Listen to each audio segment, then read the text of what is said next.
mechanics with previous training and experience as diesel or heavy equipment mechanics or diesel generator technicians. Morico Equipment is now an employee-owned company. Find out more on their website at moricoequipment.com.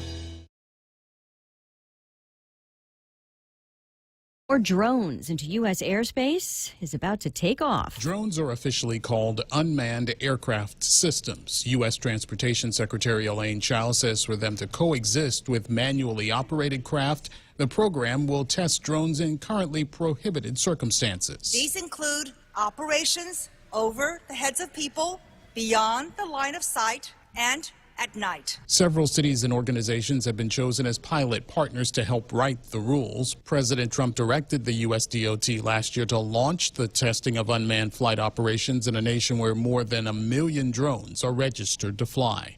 Gernal Scott, Fox News. The 10 winning bids include projects from Intel, AT&T, Google's parent company Alphabet, and Virginia Tech. The Ohio Supreme Court stands by the death sentence for a killer who used the internet to hunt for victims. Death row inmate Richard Beasley was convicted of luring 3 men to their murders on an Ohio farm with the promise of jobs via a Craigslist ad in 2011. And the state's high court has rejected an appeal to reconsider Beasley's case on the grounds that Ohio Attorney General Mike DeWine's son, Patrick DeWine, serves in the Supreme Court. The court rules the connection wouldn't violate current judicial codes of conduct, though Beasley's attorney says he plans to appeal. Jeff Manasso, Fox News. Police now say a man serving life in prison for the 1986 killing of a Detroit area girl could be responsible for cold case slayings of other girls reported missing decades ago. For now, they continue the excavation of a Michigan farm. On Wall Street, the Dow up 182 at the closing bell, 5th up day in a row for the Dow. Energy stocks getting a boost from a jump in oil prices after the U.S. moved to pull out of the nuclear deal. Fox News Radio. Are you a homeowner looking to save money on your power bill? Ever thought about getting solar on your roof? If the answer is yes, Micronesia Renewable Energy will install a solar energy system on your roof for zero money down, so you can save money on your power bill. Sign up in the month of May, and MRE will pay you $400 in cash. That's right. In the month of May, get a solar energy system on your roof, and MRE will pay you $400 just for signing up. Conditions apply. Call 632-2613 for details. MRE, the smarter choice. The smartphone super sale event is back at GTA. We're dropping our prices on our most popular smartphones, including the Samsung Galaxy Note 8 and the latest Samsung Galaxy S9 and S9 Plus. Hurry in and save up to 60% off. These amazing deals won't last long, so come in and see us today. Conditions apply. Visit GTA.net for details. Offer ends May 31st. GTA, your island, your network. Family Finance has been serving the people of Guam since 1959, and they'll continue to be there for you in the years to come. Whether you're looking to get a personal loan for that summer vacation or paying off those long overdue bills, Family Finance has got you covered. Apply for a personal loan from $1,000 up to $3,500 by calling Family Finance in Hagåtña at 475-4545, Upper Tuon 647-5626, or in Dededo 633-4473. Family Finance has been serving the people of Guam since 1959. Howdy, folks. Can't get enough of my KFC Smoky Mountain Barbecue? I'm bringing more to Guam this month with my new KFC Smoky Mountain Grilled Barbecue Chicken. KFC's chicken coated with a sweet and smoky barbecue sauce. Oh, and by the way, Smoky Mountain Barbecue is still available on KFC's Extra Crispy Chicken and Boneless Strips. KFC, it's finger licking good. What would you do with unlimited internet? With Docomo Pacific, the possibilities are endless.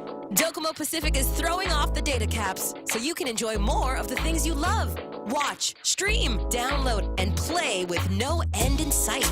Stop by any of our stores or check out DocomoPacific.com to learn more. Life becomes limitless with Docomo Pacific. Better together.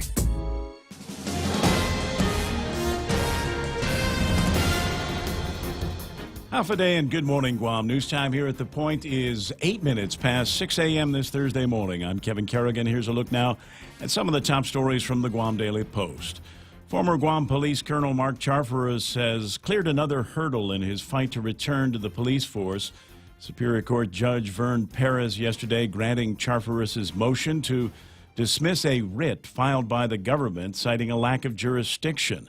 GPD management had filed that writ asking the Superior Court to force the Civil Service Commission to reconsider its decision to void Charfaris's termination from GPD. Charfaris's attorney, Randy Cunliffe, said the government failed to present any evidence to the commission to justify its decision to demote his client, and therefore the court lacked jurisdiction to hear the appeal.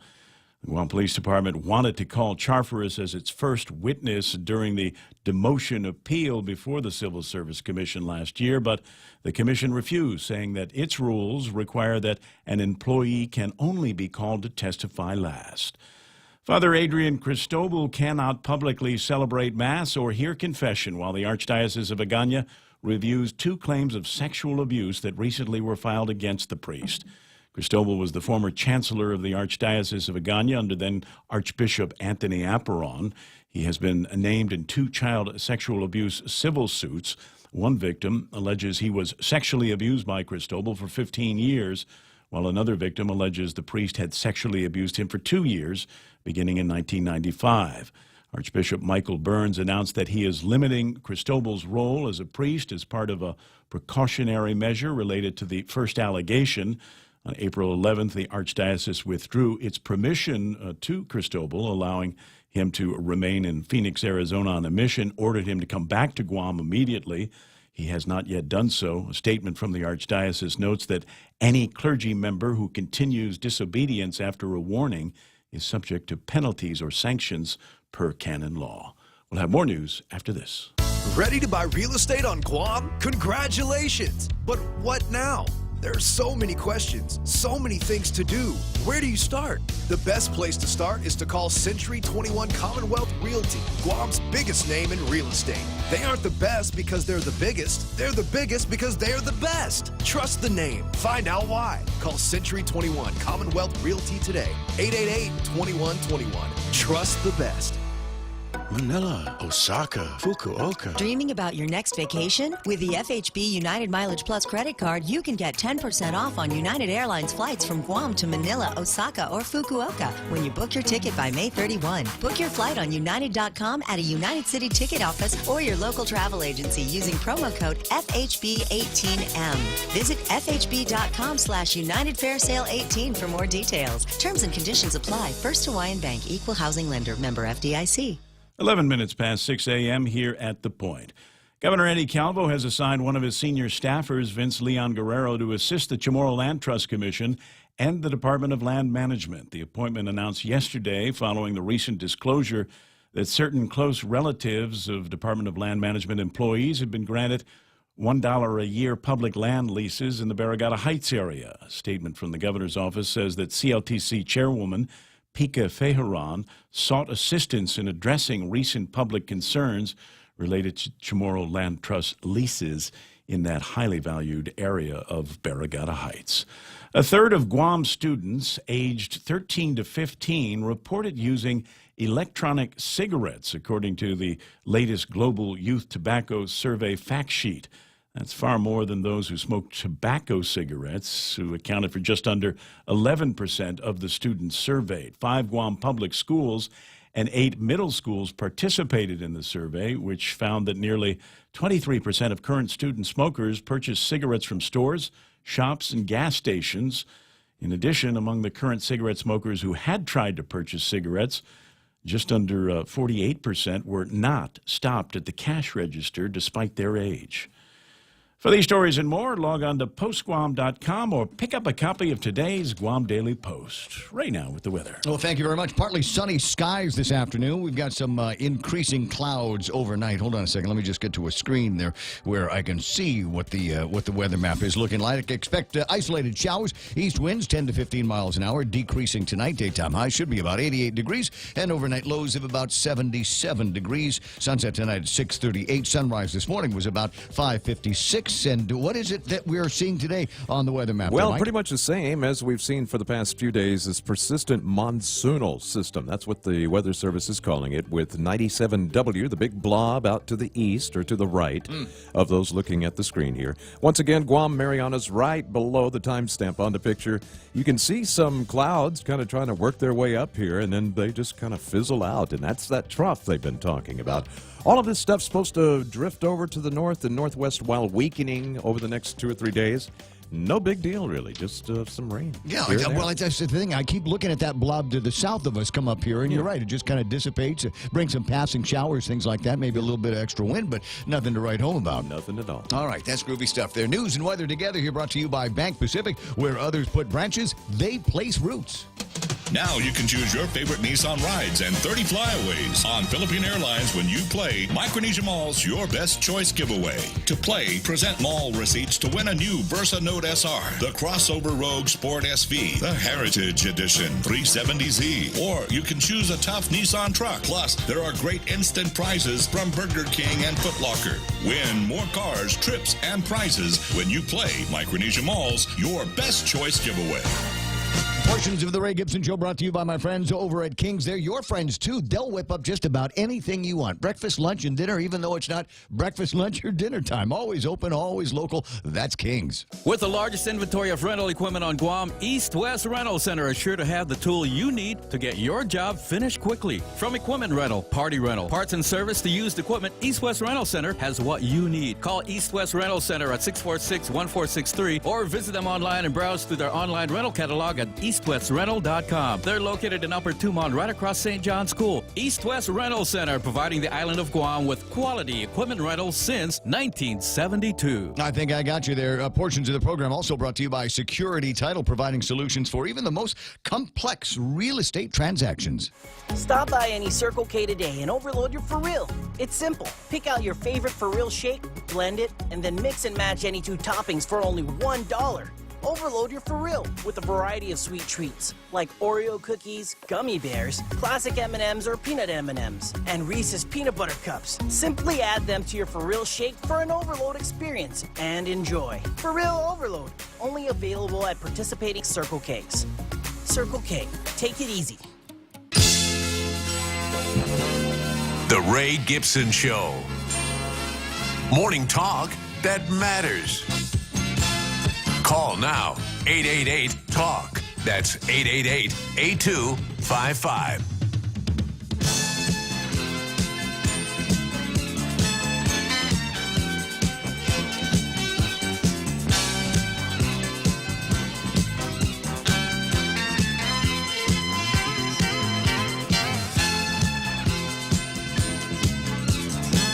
Just figure out the right angle here so the microphone sounds best as I welcome you to the Ray Gibson Show on 93.3 The Point. Hello, my name is Ray Gibson. Pleasure to be here with you. What is it, Thursday? TurdsDAy. Let's call it TurdsDAy today. You want to? Like Beavis and Butthead. TurdsDAy. Yeah. Well, I had to put something. I'm going to try to do that now whenever I name the files that go to YouTube. Yesterday was Wings Wednesday, and so I'm thinking today will be TurdsDAy. Welcome to it. Good to have you here. Good to be with Kevin Kerrigan from the Guam Daily Post. Morning. Morning it is. Morning. It's a beautiful day. It is. It's starting out so far. And some great sound bites that you got for me yesterday. It's like my birthday every day working with you, Kevin, because he goes out there and he does the real reporting stuff. So we've got some great audio, some great sound bites from a number of people that you're going to want to hear about, because it's another one of those all Troy all the time kind of headline days.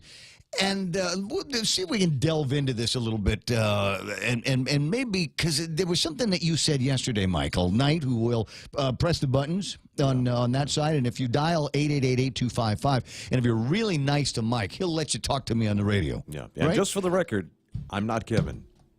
Did I say you were? No, they do. Oh, really? Yeah, as soon as I answer, I say, hi, 93.3 The Point. And they're like, hey, Kevin. And no.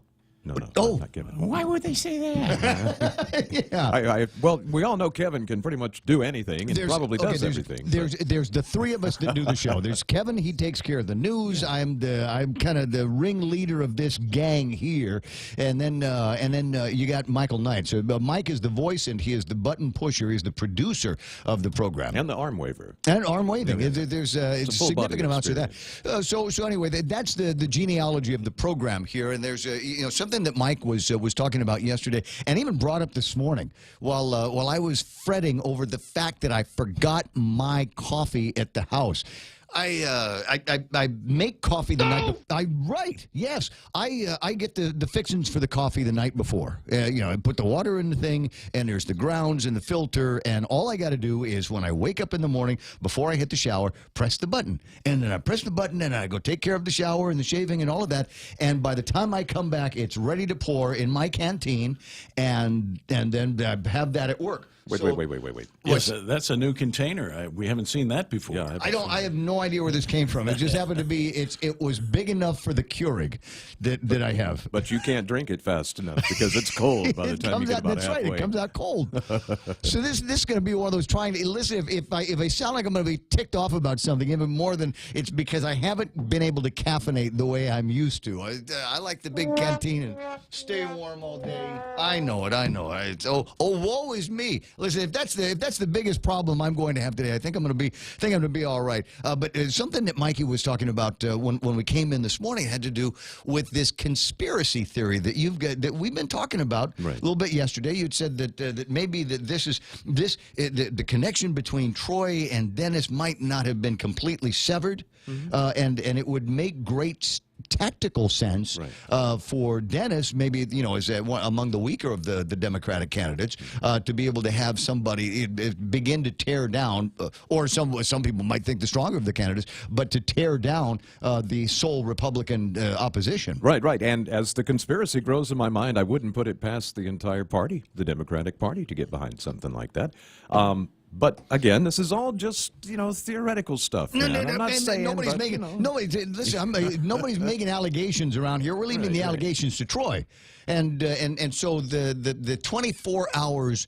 20 hours that have elapsed since the last time you and I have talked have brought even more allegations to the fore, and maybe not so much more allegations, but the other shoe that has to drop, which is the response to the allegations from before. And that's some of the sound that we're going to play for you a little bit later on. But I want you to think about this. I want you to ponder this. If this is election year tactics. If it is election year tactics, it's only May the 10th, guys. There's still 107 days between now and the primary election. The primary election, not the general election. There's still 107 days between now and the primary election that will net out one candidate or one group from the Democratic Party. If there is so much crap slinging now, this early in the game, can you imagine what it's going to be like as we get closer and closer to the general election, the primary election? I say, aside from pointing back to the previous administration, this is going to be a great summer for talk radio. Yeah, aside from pointing back to the previous administration's record, this is the only shade they could throw, and they were a little premature. If they wanted to throw this shade, they should have dropped it down around August or September. Well, I don't know. Maybe they've got more. No, maybe, and that's my point here is you look at the calendar and you see where we are. And like I said, we got all this time between here and just the primary election. And then after that, we go from August to November the 6th. And that's going to be, can you imagine how even sillier that's going to be? And the reason is because by then we will know which are 15 Democrats that are going to be shooting for the holes in the legislature agenda, and who the 15 Republicans are that are going to be shooting for some of those holes that are left behind from people that have walked away from their jobs over at the 34th Guam legislature and will not be running for the 35th Guam legislature, as well as the ones that are in the 34th Guam legislature that are going to lose their seats. Did and, you? and I haven't done the research on that. Did you pick up your packet yet? Did I pick up my packet? Yeah. No. I'll go grab you one later. No. Go ahead. Yeah. There should be plenty in all of that. So 888-8255 is the telephone number, and let me go through. I don't know if I want to do that packet pickup thing and the whole. Maybe somebody else do it. So could somebody else? Because if we've already been through this, if somebody else does it and picks up a packet for me and then gets me all the way through the process, then I don't have to worry about some of those pesky equal access rules and all of that, I don't think. And then I don't have to worry about somebody, I don't have to take money out of my own pocket to support the campaign. There you go. Because it can be very, very expensive. So we ask you in the online poll at thepoint.gu, who do you think won the Guam debate? The one Guam debate that took place over at the University of Guam Field. And that was a fun conversation. That was a rollicking conversation most of the day yesterday. And had a really, really good time. Got a couple of players on and a lot of comments from people that had some cool things to say about what their interpretation was. But still in all, it comes down to who was it that won. And according to the online poll today, Ray Tenorio won the one Guam debate, 52.98%. And I think everybody in Adelup must have voted here. Carl Gutierrez, 31.66. Dennis Rodriguez, not too shabby. He hardly had any votes yesterday, but 11.29% today. And Lulian Guerrero with 2.19. Frank Uggan with 1.88. And there are some very interesting comments. I turned on the comments. I like to turn on the comments feature. It's not so much turning it on. I just got to go in there and moderate the comments features. And I think there's some really interesting ones in there with some interesting comments about what they heard and what they think are the deficiencies in the process. So I urge you to go to thepoint.gu and take a look at all of those kinds of things and what people had to say. You're welcome to vote on it. And a little bit later on, I may come up with a different poll question just for fun and ask you who you think is the best James Bond there ever was. Was it Ray Tenorio, Carl Gutierrez, Lulian Guerrero, Dennis Rodriguez, or Frank Uggan? Which one of those was the best? Because the truth is, the truth is that when I have a poll that's got all of the gubernatorial candidates on it, the numbers on the website go through the roof. There's everybody in the world goes and starts voting on it. So I figure I'll just change the question, but I'll leave the answers the same all the time. What's your favorite television show? Is it Ray Tenorio, Carl Gutierrez, Dennis Rodriguez, Lulian Guerrero, or Frank Uggan? And if you'd like to advertise on the website, give me a call at 888-8255. I'd be happy to have an account executive get a hold of you, and we'll put your logo right there on the page where we ask people to vote. It's a marketing thing, guys. It's a marketing thing. As I said, we've got some great sound bites that I'm going to play for you a little bit later on as it's hard for us to focus. We're here in the media. We like the shiny, shiny things. So they got together yesterday. The GPD and Ray Tenorio get together and get the keys to 18 new squad cars, right? What kind of cars? Actually, there were only 15. 3 of them are already in service. Oh, I see. Okay, so we got the 15 new shinies down there, right? Yeah. And there's a bunch of cops, and you got J.I. is down there, and Ray Tenorio is down there. And I like the idea that from what it sounds like, all of the journalists gave them J.I. and Ray Tenorio an opportunity to talk about the great men and women in blue and the great tools that they're going to be getting. And thanks very much for these new cars. But that wasn't first on our list. Yeah, that wasn't first on the journalist agenda. So, hey, Ray, about these allegations. Hey, J.I., how about these investigations? And then later on, an opportunity to cuddle up with the governor and ask him a couple of questions about some of the headlines. One having to do with one headline-grabbing name these days, Troy Torres. And who is the other headline-grabbing name these days?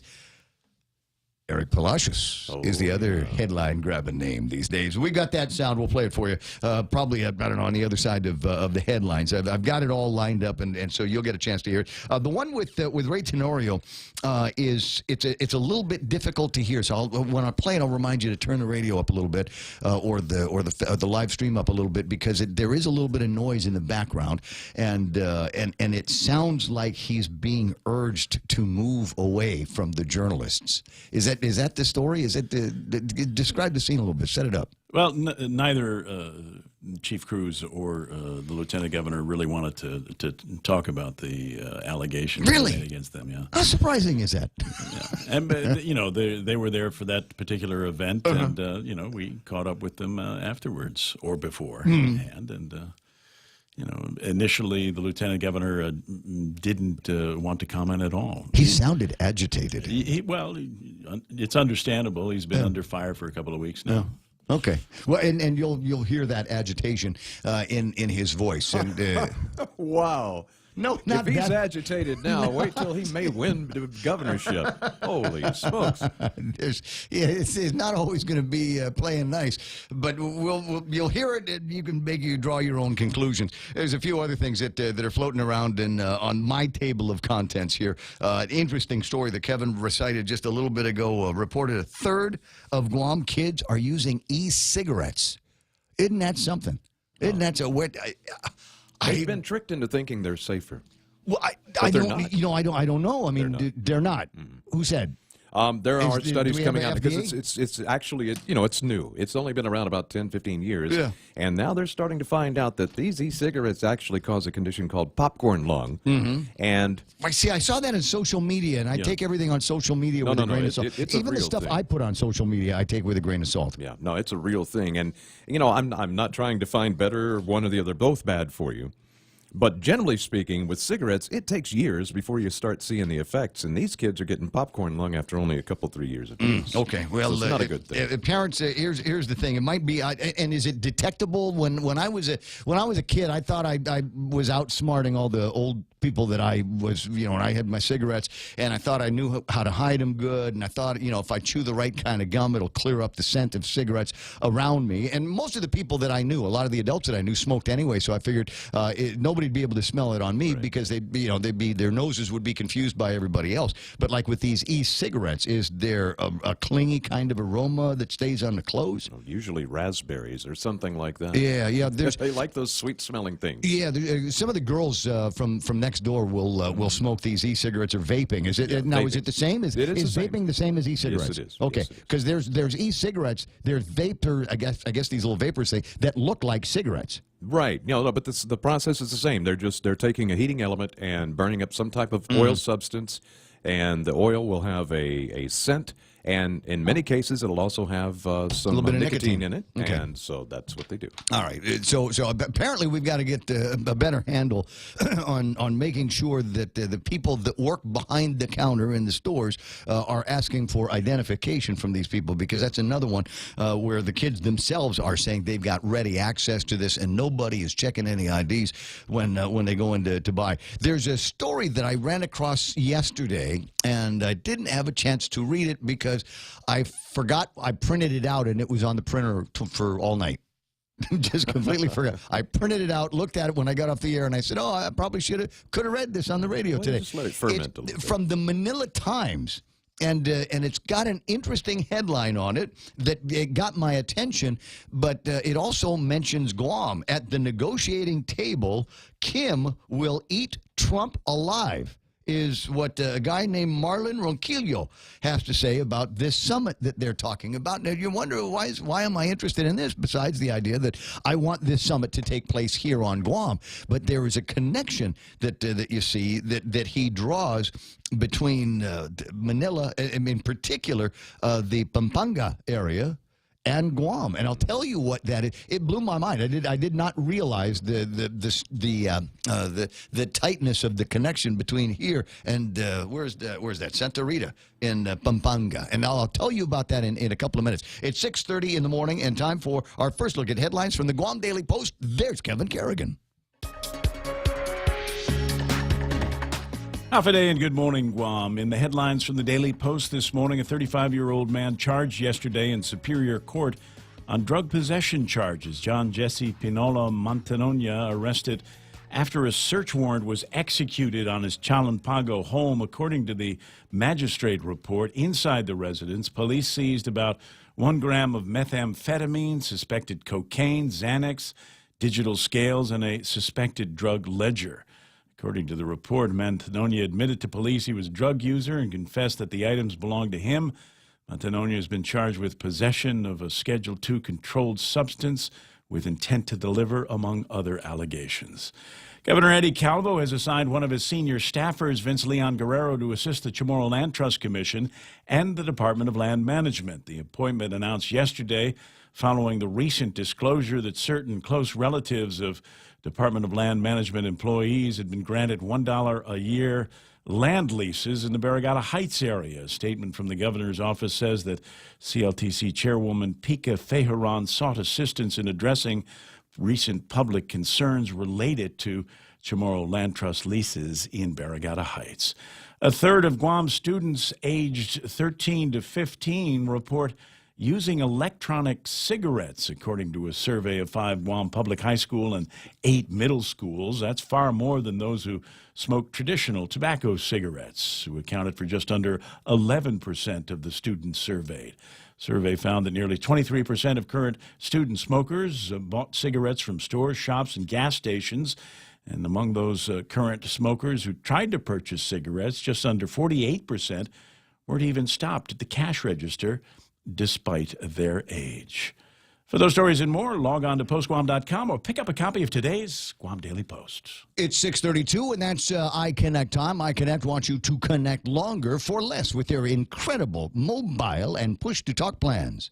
Do you suffer from eye strain? If you work at a computer, follow the 20-20-20 rule. Every 20 minutes, look 20 feet away for 20 seconds to reduce eye fatigue. Ensure you have the optimal prescription for your contact lenses and glasses. Early stages of common eye diseases typically have no symptoms and can only be detected with a comprehensive dilated eye exam. Call Lombard Health today to book an appointment at 989-4747. Guam's best eye care, one patient at a time. 6:33 and time for our first look at traffic. Okay, there's no traffic. That was our first look at traffic here on The Point. I'm just there. It's starting to build up a little bit of northbound traffic, believe it or not, from Marine Corps Drive up around the Micronesia Mall area up to the Fatima Mobile intersection. And I was talking to somebody yesterday. She says, "Where's this Fatima place?" Now, first of all, I have a hard time saying Fatima without singing the song in my head because I'm a good Catholic boy. Our Lady of Fatima.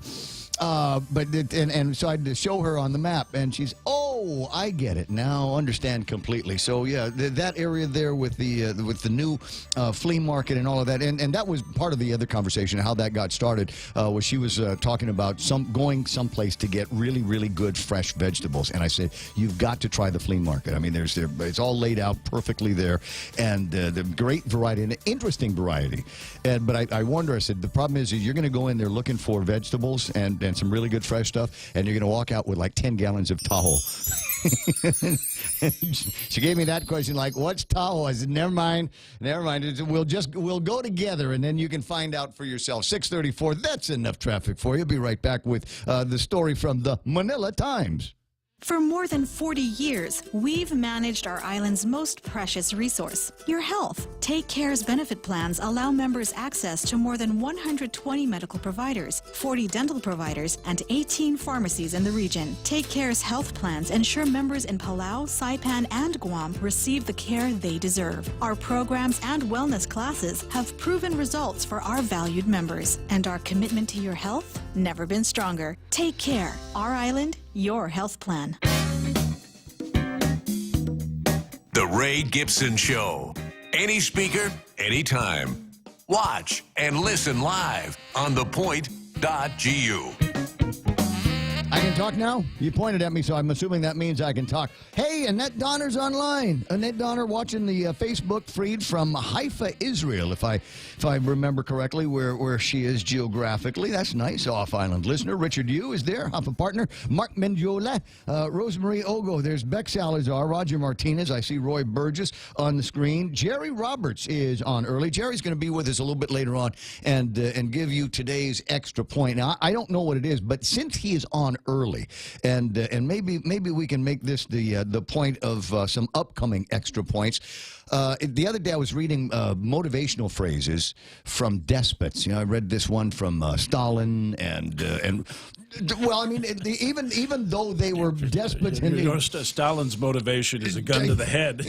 Dark spots in history. They still had some very interesting motivational things to do. But I'm thinking, I'm not asking Jerry to do a riff, an extra point riff on motivational phrases by people like Joe Stalin and Adolf Hitler, but maybe some fun motivational phrase. How about this one? Keep this in your head today, especially if you're kind of having a hard time. Maybe you're moving through May and it isn't going in your direction. Try this one here. If you were able to believe in Santa Claus for like 8 years, you can believe in yourself for like 5 minutes, right? There you go.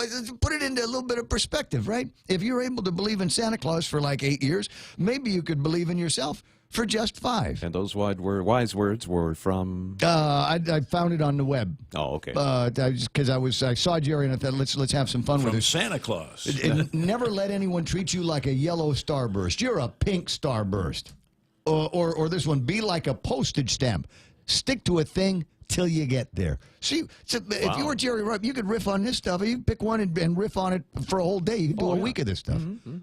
I'm not telling you your job, Jerry. I just think, maybe something like that. Where was I? I was going down the list of all of the big shots that listen to the program. There's Ken Leon Guerrero, Tommy Barcinas, Denise Mesa Mingiola.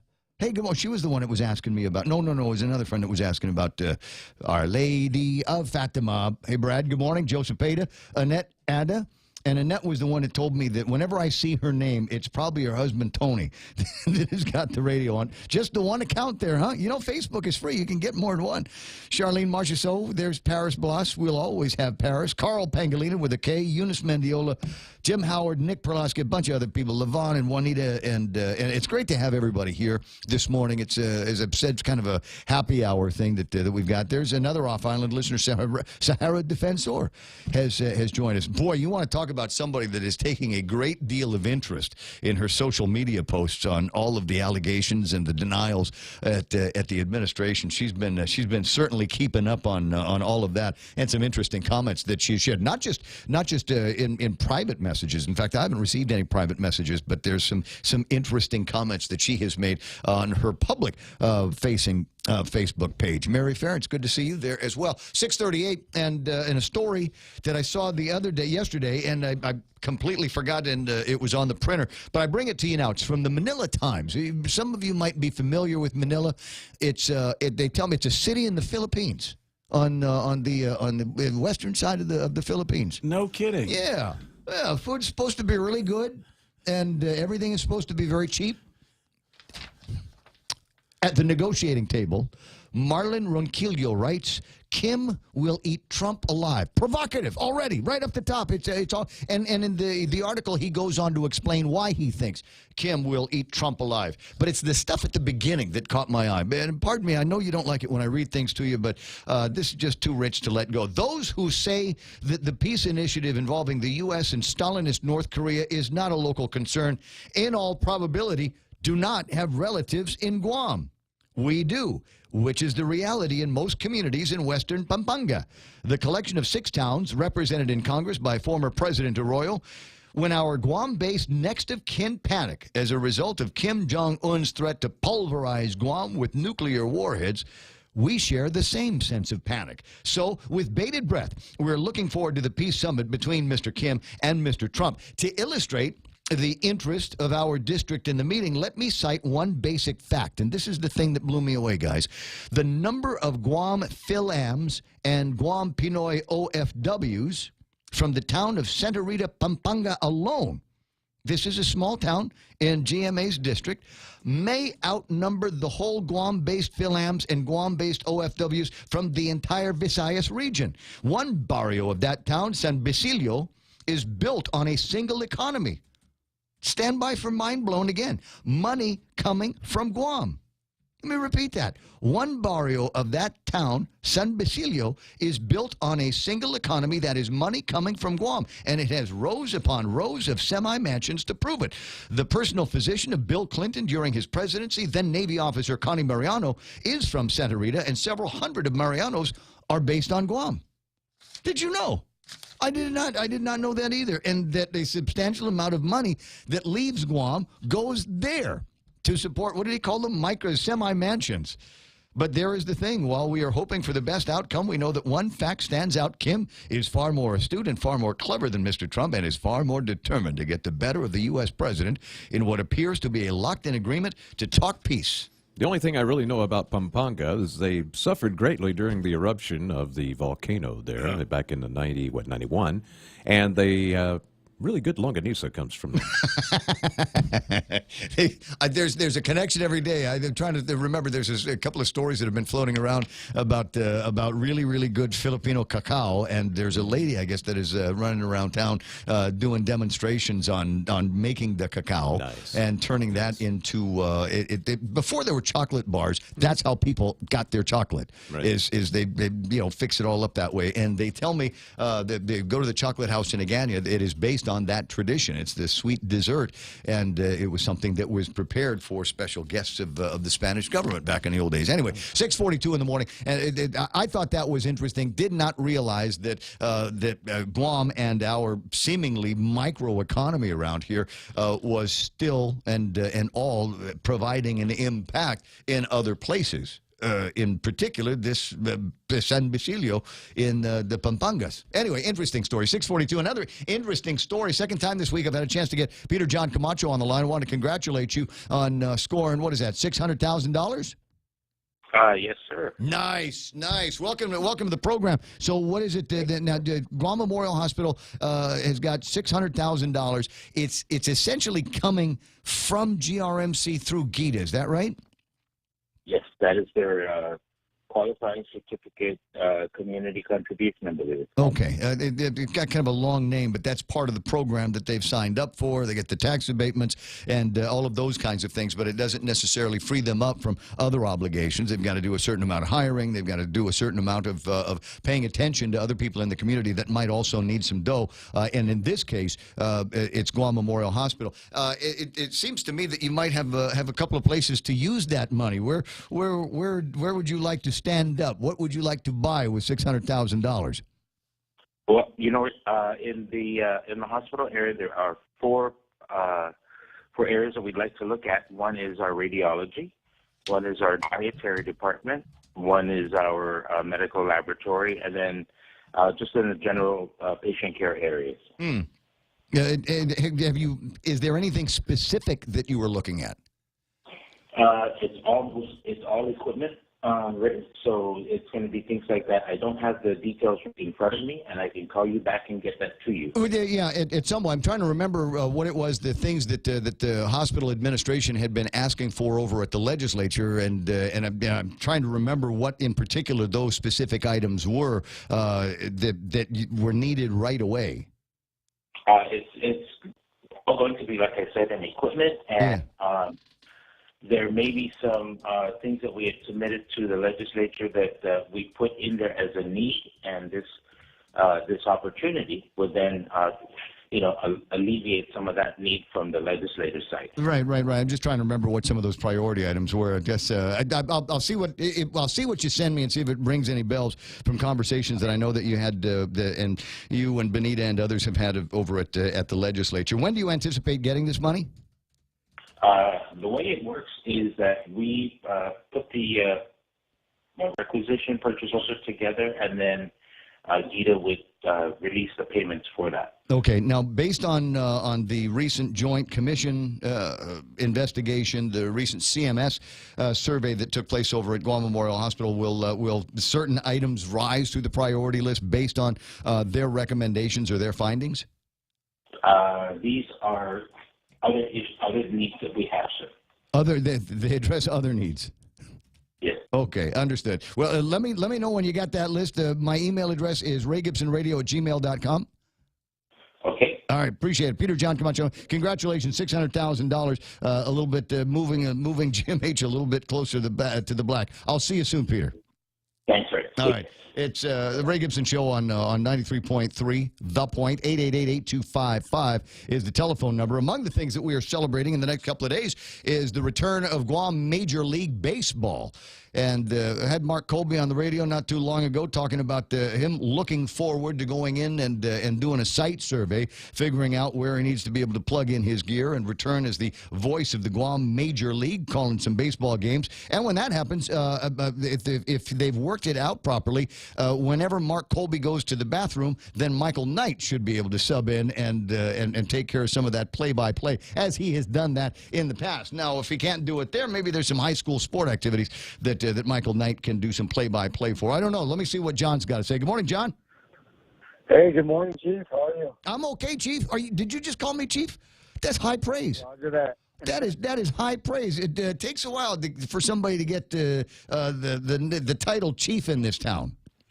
Oh, man. Okay. Well, hey, I guess if the shoe fits, you can wear it for now. All right. Well, at least for the duration of the phone call, John. I appreciate that. What's on your mind? Yeah, just wanted to see, we're talking about sports. I know it's kind of off the subject. I know it's in politics right now, but I just recently moved back on island about maybe 2 years ago, and one of the concerns I've been having is my kids, they play sports in high school. And Guam follows a 4-quarter sports system, which is it's very opposite of how things are done stateside in Hawaii, where they play 3 seasons. I was wondering if y'all can look into that and see why we have not switched over. Last I talked with because of the IAAP is that they were going to go that route, because if you play 4-quarter sport, the argument was the reason why they do 4-quarter sports is they're not enough athletes in schools, so therefore one athlete will play multiple sports. But my concern is, by doing that, then you get mediocre performance, rather than if you had a 3-season, you'd have athletes be able to focus on certain sports, get better at it, and possibly get down and get scholarships. I see what you're saying. Okay, yeah, and if you put it that way, it does kind of make sense. So 4-quarter sports gives a student an opportunity to play four different sports.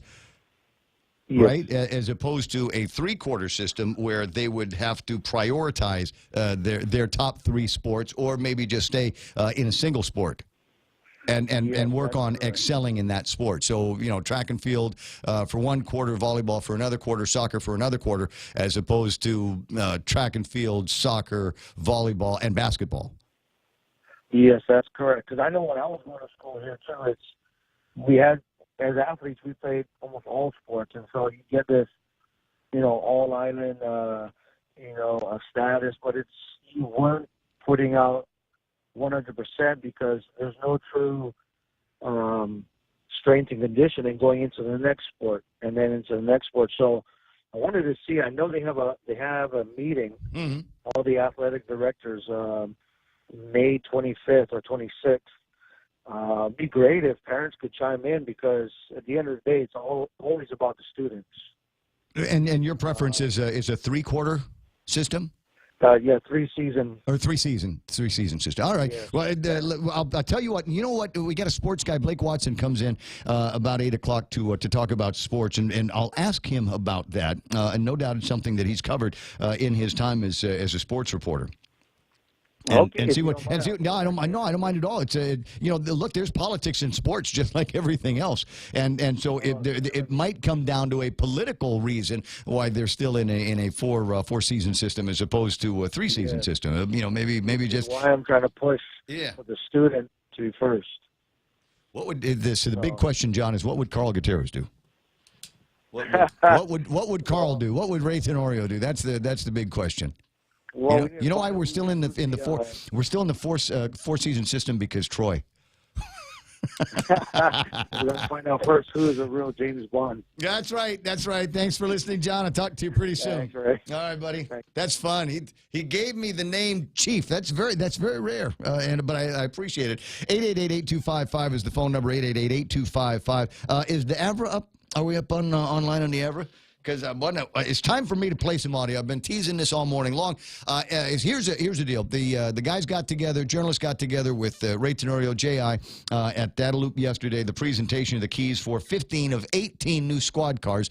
And the only thing that is lacking in the coverage of that particular story, if you ask me, is what we need, because we've got these new cars on the road, right, is we need an image of the car, the headlight pattern at night. So you'll know when they're behind you. I mean, you'll know when they're behind you when they hit the lights. But prior to that, how will we know it's those cars behind us? Now, back in the olden days, when all of the police cars were Ford Torinos, right? Right. You very unique headline pattern. Or the Crown Vic. You look in the rearview mirror and you say, and almost 9 times out of 10, you would be right. That's a police car behind me, and you would drive that much nicer on the roads.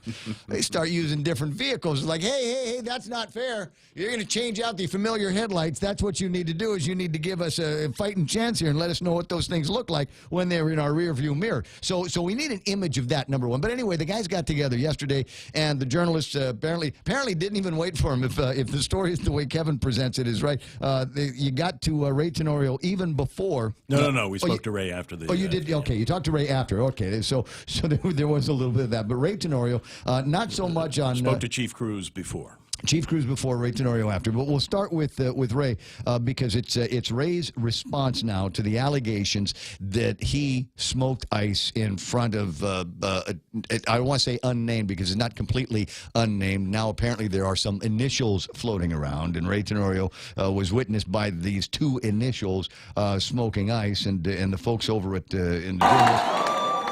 And the native inhabitants of Guam. No, that was last night's thing. Hold on, I clicked the wrong one. Here's Kevin and others catching up with Ray Tenorio yesterday. If you don't want to, sir. Yeah, 2 words. Not true. Are you a user of... Absolutely not. Will you be filing any legal action against Torres for all these statements? We'll consider it. I'll talk with our lawyers. I think that's enough. But do you want to say something about the media and the media's role in all this? Is there advice? Is there anything that you feel that we should do differently? No, we'll just leave it at that. It's simply not true, and anybody knows anything about me knows this is not true. So I know what I've done, I know what I haven't done, and that's enough. What about the nature of the allegation itself? He said, Troy said he heard from somebody who didn't name that this other person had witnessed this. I defy anyone. Listen, ladies and gentlemen, the people of Guam are smart. Most of the people know what you've done in your life, what I've done in my life. They know the reality. All I've done is work for the people of Guam in the best of my ability and looked out for their best interests. Been a police officer, senator, lieutenant governor. These charges are absolutely lies. That's all I can tell you. And frankly, as a candidate for governor, there are some things that we have to start keeping a campaign clean. We aren't to run a campaign based on ideas and what we're going to do for the people of Guam. And it really is starting to get just crazy. I know it's campaign season, but truthfully, can we run a clean campaign based on what we're going to do for the people of Guam? Yeah, we're done. Thank you. Thank you.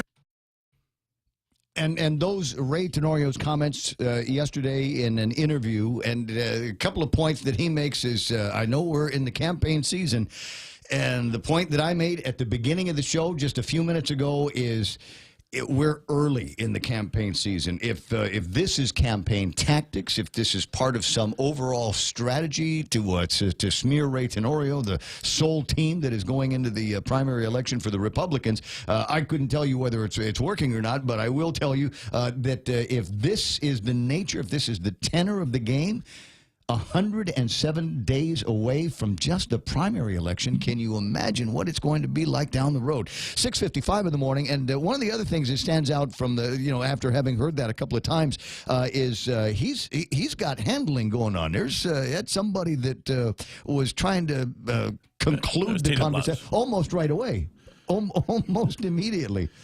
Well, he didn't want to comment on it at all.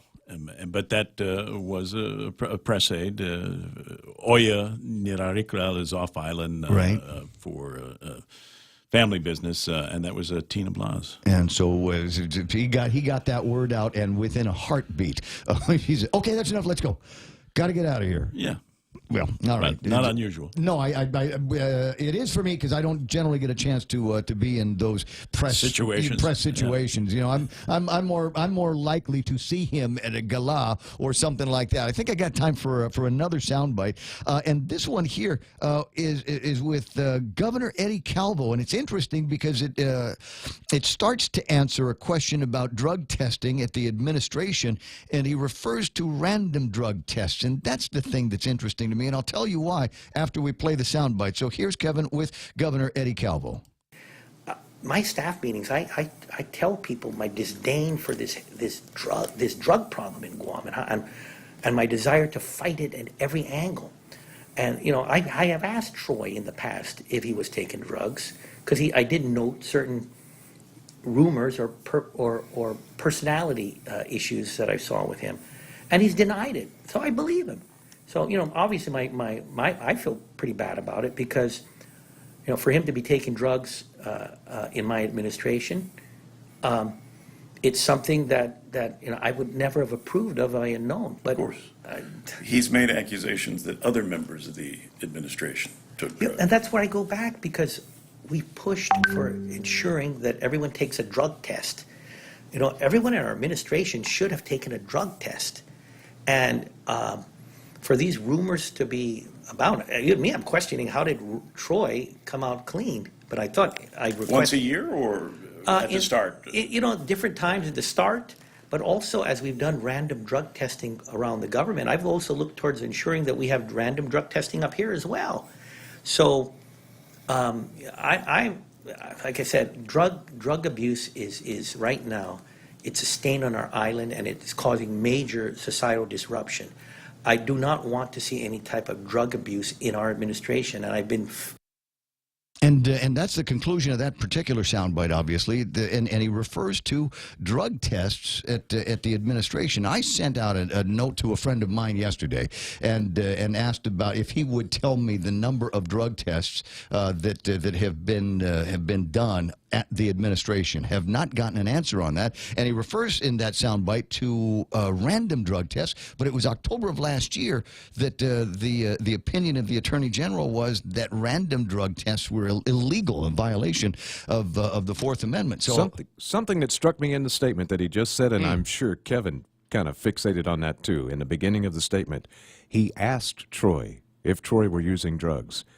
So that means he already suspected that Troy was using drugs. Otherwise, why would you ask someone that question? Yeah, well, he talks about some personality issues and maybe some decisions and things like that maybe you and I've worked with people. You think about a decision they've made or an act that they made, and the only conclusion that you can draw is this guy must be on drugs. Are you high? Give me a hit of whatever it is that you're smoking if you think that we're going to be doing that. 6:59 and change. The radio station is KUSG. I got you. This is The Point 93.3. We'll be looking forward to hearing from you in the next hour. The program 888-8255 is the telephone number. Fox News Live is coming up next. After that, Kevin Kerrigan with a look at all the big stories that you'll find in today's edition of the Guam Daily Post. And is there traffic? You know what? Yeah, there is. You're headed up north, making your way towards Anderson Air Force Base. Might be a couple of cars in front of you when you get there. I'll tell you what's going on in just a little bit. Here's the news.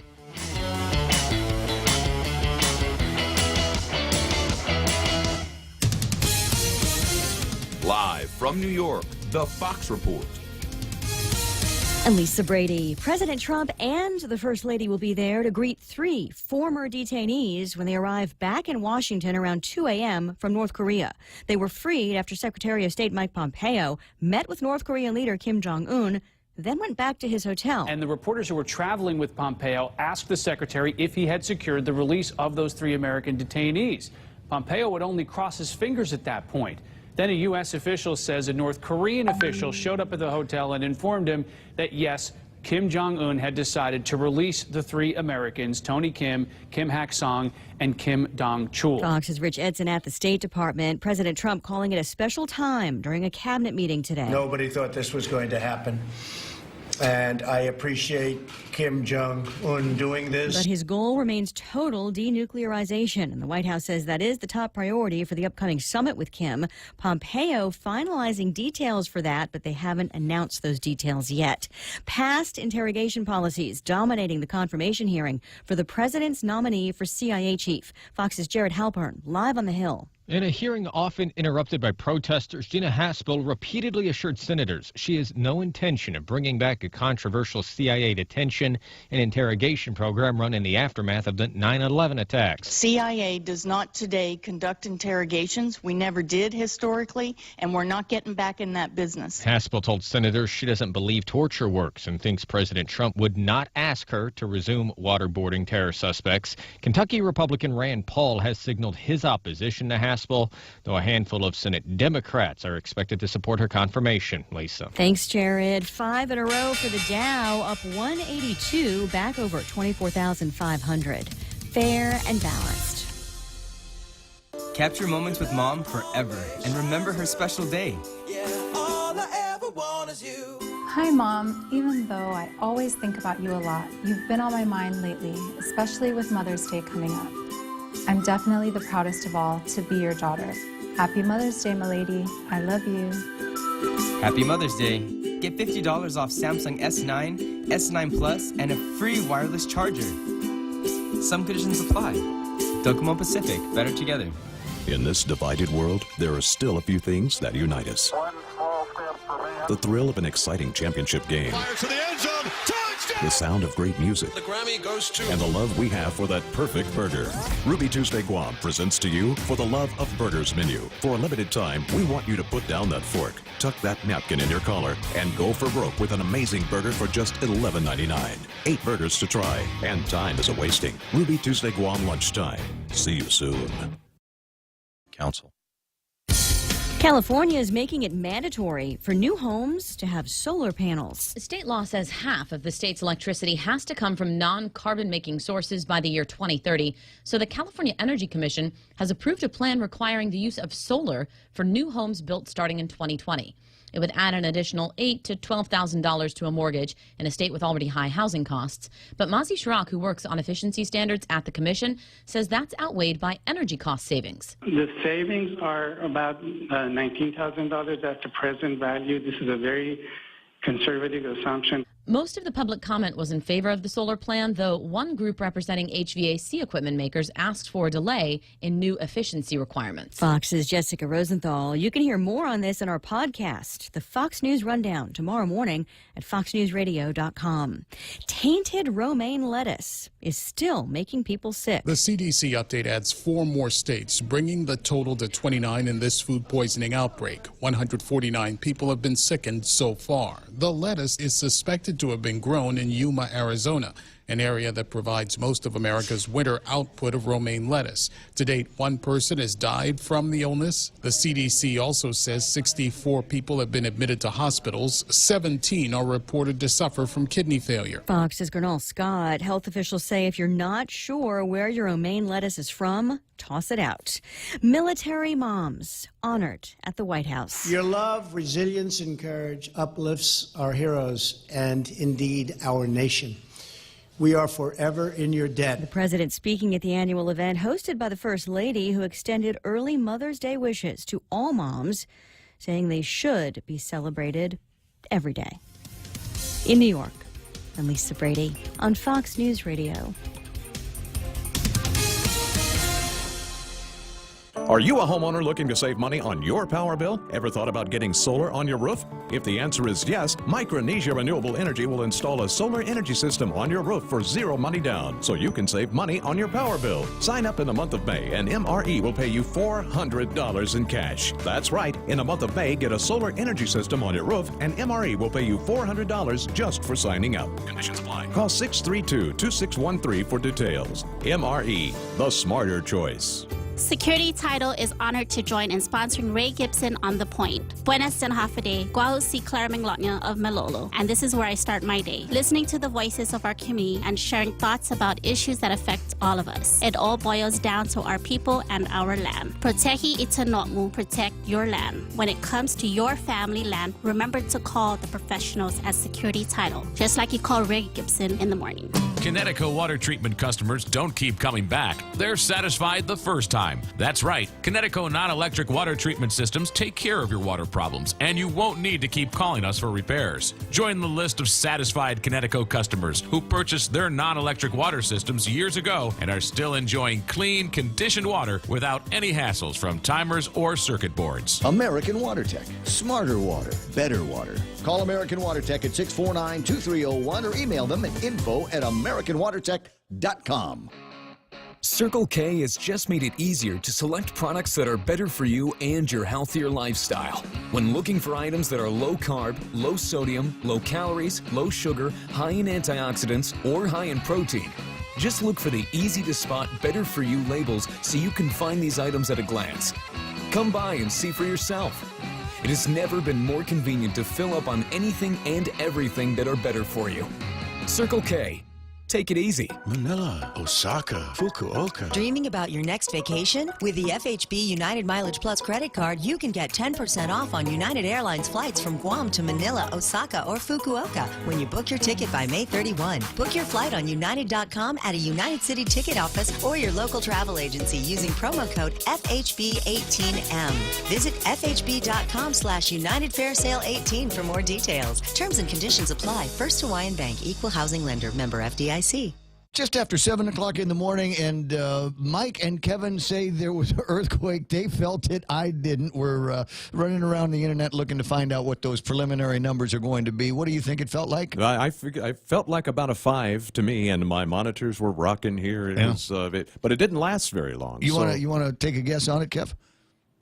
Oh, I don't know. I thought it was stronger than 5, though. I mean, yeah, really? 13 or something like that? The building shook. We'll see. And you were shaking, too, standing there. Still nothing on USGS, so we'll work on that. All right, well, we work on that. Let's find out what the big stories are from Kevin Kerrigan and the Guam Daily Post.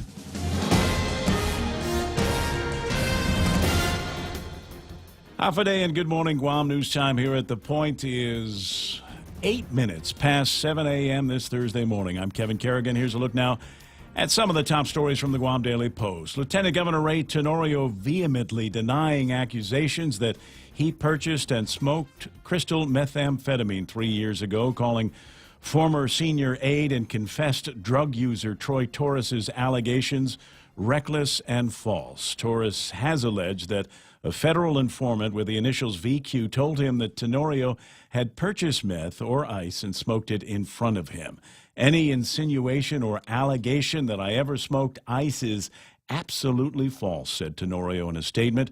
When asked if he was considering legal action against Torres, the lieutenant governor said he would consult legal advisors. Torres's allegations against his former employer, co-workers, sitting judges, bank executives, and respected members of the community have escalated in recent days. The latest allegation he's making is that certain individuals and business owners have been ordered by the lieutenant governor's campaign to make large contributions under threat of having their businesses disrupted. Torres claims that the Tenorio campaign has threatened at least one businesswoman to contribute $100,000 to his political action committee. The businesswoman, unable to come up with the money, and a week later, she says she was shut down by the Department of Public Health. The statement from the Tenorio Ada campaign says that it has and will continue to operate within the parameters of election law. The statement calls on anyone making such claims to come forward publicly and make them in public so that discussion can be had in the open. The campaign's statement goes on to say that they remain concerned that the media continues to entertain claims from a gubernatorial campaign manager currently under criminal investigation. We'll have more news after this. Are you waiting too long for a home loan decision? Are you looking for a bank that understands your needs and can close your loan quickly at today's super low rates? Then come no further than Bank Pacific. Our home loan specialists are friends and neighbors from your community, and our decisions are made right here in Hagåtña. Bank Pacific, where we're open to closing your loan in a hurry. Bank Pacific, where others put branches, we place roots. Equal housing lender, credit conditions apply. Viva Bank Pacific. One of the longest-running primary care clinics on Guam, the FHP Health Center, has been your convenient one-stop healthcare clinic for you and your family for many generations. FHP's highly trained and well-known medical, dental, and vision providers and their friendly clinical support team are here, ready to take care of you. In addition to the excellent care, FHP offers a full-service pharmacy, laboratory, radiology, and specialty care center in one location. FHP Health Center, our island, your clinic. Most insurance accepted, including Netcare, Aetna, and TRICARE. 11 minutes past 7 a.m. here at The Point. Former Guam Police Colonel Mark Charfer has cleared another hurdle in his fight to return to the police force. Superior Court Judge Vern Perez yesterday granting Charfer's motion to dismiss a writ filed by the government citing a lack of jurisdiction. Guam Police Department filed the writ asking the Superior Court to force the Civil Service Commission to reconsider its decision to void Charfer's termination from the police force. Charfer's attorney, Randy Cunliffe, however, said the government failed to present any evidence to the commission to justify its decision to demote his client, and therefore the court lacked jurisdiction to hear the appeal. Guam Police Department wants to call Charfer's as its first witness during that demotion appeal hearing last year, but the commission refused, saying its rules require that an employee can only be called to testify last. Father Adrian Cristobal cannot publicly celebrate Mass or hear confession while the Archdiocese of Hagåtña reviews claims of sexual abuse against him. Cristobal is the former chancellor of the Archdiocese of Hagåtña under then Archbishop Anthony Apparon. He's been named in 2 child sex abuse civil lawsuits. Archbishop Burns has announced that he's limiting Cristobal's role as a priest as part of precautionary measures that he's instituted involving sexual abuse allegations. An independent review board has been asked to review at least one of the allegations. The board is a consultative body that will examine the allegations against Cristobal and advise the Archbishop Burns. On April 11th, the Archdiocese withdrew its permission for Cristobal to remain in Phoenix, Arizona on a mission and ordered him to come back to Guam immediately. He's not yet done so. Statement from the Archdiocese notes that any clergy member who continues disobedience after a warning is subject to penalties or sanctions per canon law. For these stories and more, log on to postguam.com or pick up a copy of today's Guam Daily Post. Ray with weather. But I guess they still get to go to see the Pope in the Vatican. I guess no matter how much trouble you get into, you can still go to a Vatican party. Partly sunny skies this afternoon, increasing clouds overnight. There you can expect isolated showers with winds out of the east, 10 to about 15 miles an hour, decreasing tonight. Highs today about 88 degrees, and overnight lows cruising around 77 degrees. Sun will set, because it's supposed to, at 6:38, sunrise tomorrow morning. I figure it's going to be about 5:55. And have we been able to get any information on the earthquake? You're still pegging it about still 5. Nothing. Kevin says it was a little bit stronger. Yeah, and still USGS has nothing, which is odd. I reported it myself. You did? Yeah, because there was nothing. Wake up, guys. Well, you figure the USGS has probably got their hands full with the shakers that are still going on up in Kilauea and the Big Island. Right. But this is a worldwide deal here, so I'm not sure why, but things were rocking and rolling around 7:02. Yeah, 7:14 in the morning, and that's what happened out there. News and weather together right here on The Point. GTA's best internet deal has arrived. With fiber internet, you get up to 50 megabits of data per second for only $50 per month.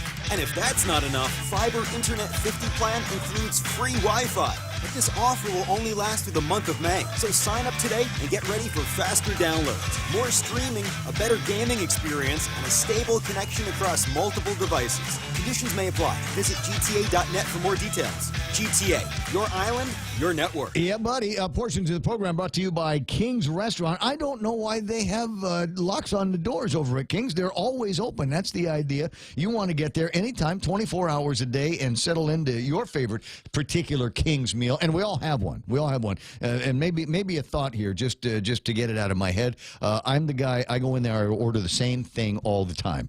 And every time I do that, whoever I'm eating with will generally order something different. And I'll look across, go, oh, I want to try that too. Give me some of that.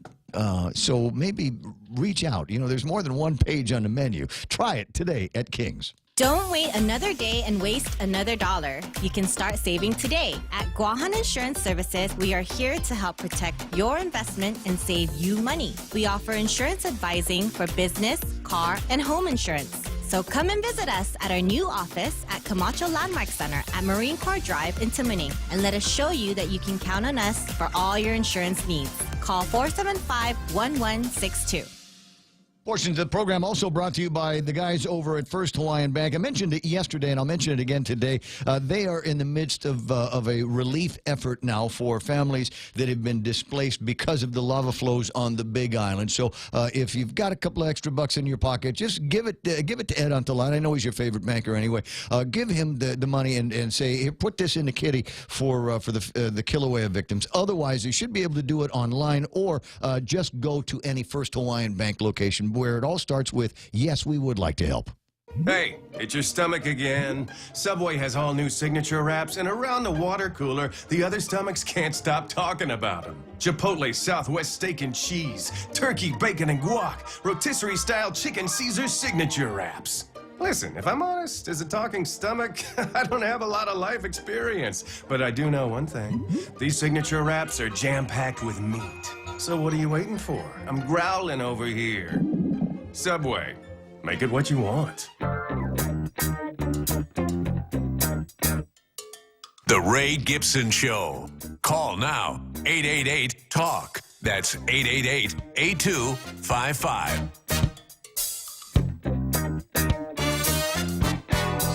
Hey, I can tell by the numbers here that you are digging the sound bites that we played in the last hour. Ray Tenorio vehemently denying the accusations laid against him by Troy Torres. And what's the new one now? What was you were telling me in the news there was another one? Cruz? No. Another story that is floating around. Oh, the allegations that they're $100,000 being extorted out of a lot of money, isn't it? Yeah, that's the thing. It sounds like too much money.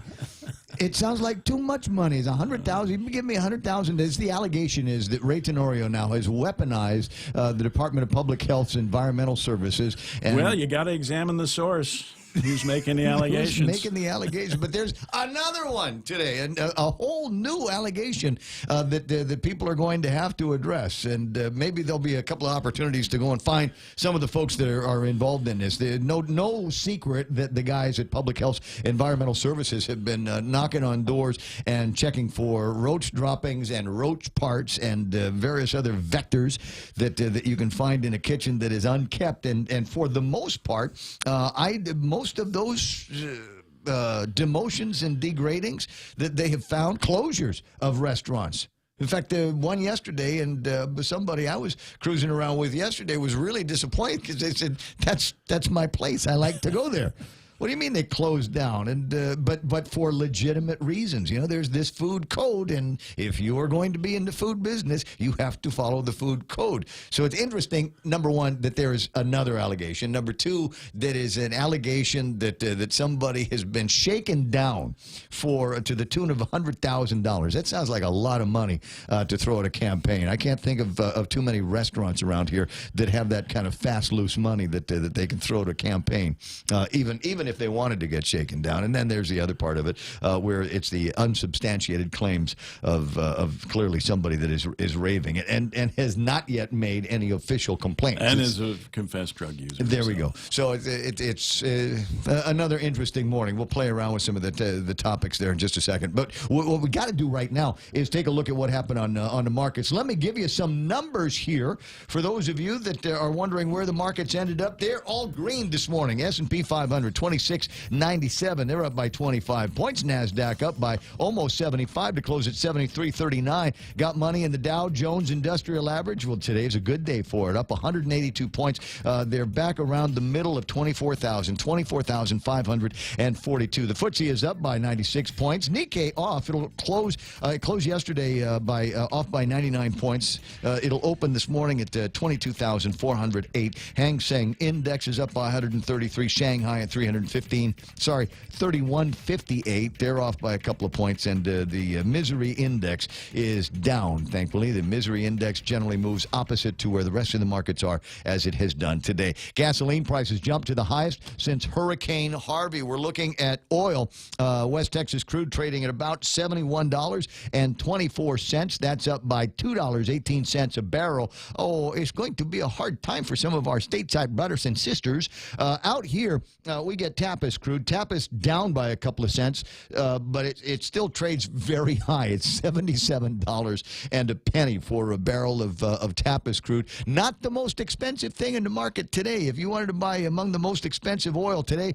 you would be buying a barrel of Brent, now trading at $77.37. Probably not the highest, just the highest that I was looking at when I was going through some of the equity indexes here this morning. Any of the big economic stories? Ford will halt production of its popular F-Series. What? Are you kidding? It says here Ford will halt production of its popular F-Series pickups. If it's popular, why would you stop making it? Right? It's the popular F-Series pickup will be halted. Why is that happening? South Korean defense company that paid Trump lawyers poised to win part of a $16 billion Pentagon deal. There's a conspiracy theory for you. Secretary of State Pompeo heading back to North Korea with 3 released prisoners. They seem to be doing a whole bunch of that jet set diplomacy, but still don't know where the summit is going to be. We still don't know where that's going to take place. 5.3 earthquake. That's what the number is? That's what the pop-up on my computer says. 5.3 on the Richter. Okay. Well, no Richter scale. Just it was. What did they call it? The Saffir-Simpson? Magnitude. Yeah. Oh, okay. They dropped the Richter thing some years ago. I know, but it still sounds. But when you get sounds good, right? When you get official sounding voice on the radio, it's 5.3 on the Richter scale. All right. So 5.3 is what the number is, and that's about what Mike called it this morning. You thought it was going to be a little bit stronger than 5.3. All right. So both of you were right. 7:22 in the morning, and that's the number that we get to play around with regards to the earthquake that we had about 7:02 today. That's the numbers from the report. Right now, it's time to find out what's going on in the button-down mind of Jerry Roberts. Here's today's Extra Point. Do you want to get a lot of people in the workplace to roll their eyes? Talk about millennials. Do you want to get a lot of millennials to roll their eyes? Talk about their little brothers and sisters. I'm Jerry Roberts, and today we talk about the generation that's on the way. That's right now, on the Extra Point.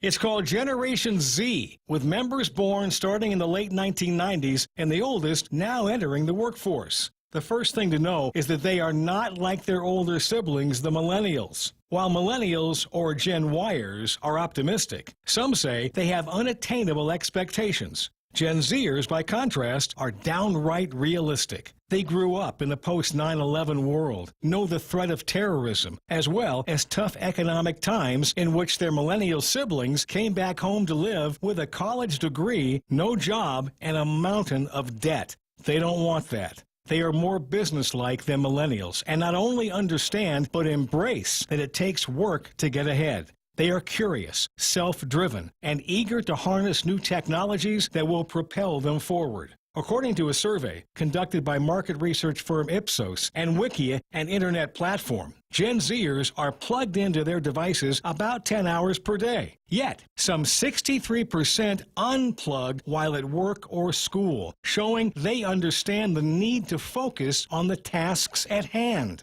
This is a big positive for prospective employers, many of whom have had major issues over phone use and productivity. Gen Zers like peer reviews when making buying decisions. If you want to sell to them, you'll be smart to meet them online. They want their brands to be as connected as they are. If they leave a post on one of your social media pages, they'll expect a fast response. In addition, they like brands that are involved in helping bring about change in the world. If you can figure out a way to help the Gen Zers help to change the world, that checks off a lot of boxes for them, and they'll not only want your product, they might be interested in working with you.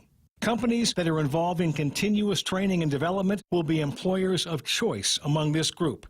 Gen Zers are independent thinkers and are used to making things happen. If trained and motivated, they can be highly energetic and productive team members. However, they've come to know instant gratification, and waiting for results may be a challenge. So, we'll have to turn our managers into coaches and mentor this group in old-school attitudes and solid business practices, and then allow them the creativity and flexibility to design their own paths with the new tech that comes along. If we do, we might be surprised at what this group is capable of doing.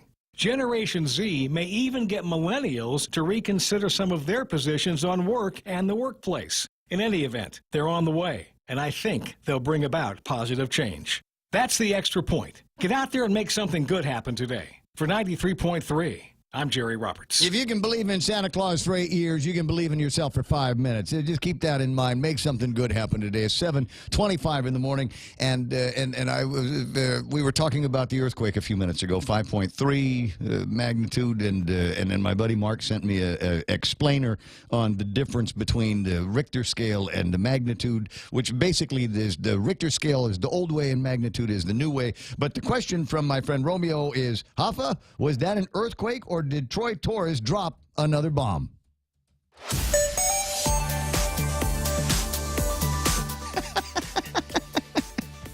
What a fun time we live in. What a great election season this is going to be. Do I have to say it again? There's 107 days between now and the primary. And if things are already this entertaining, imagine what it's going to be like next month and the month after that.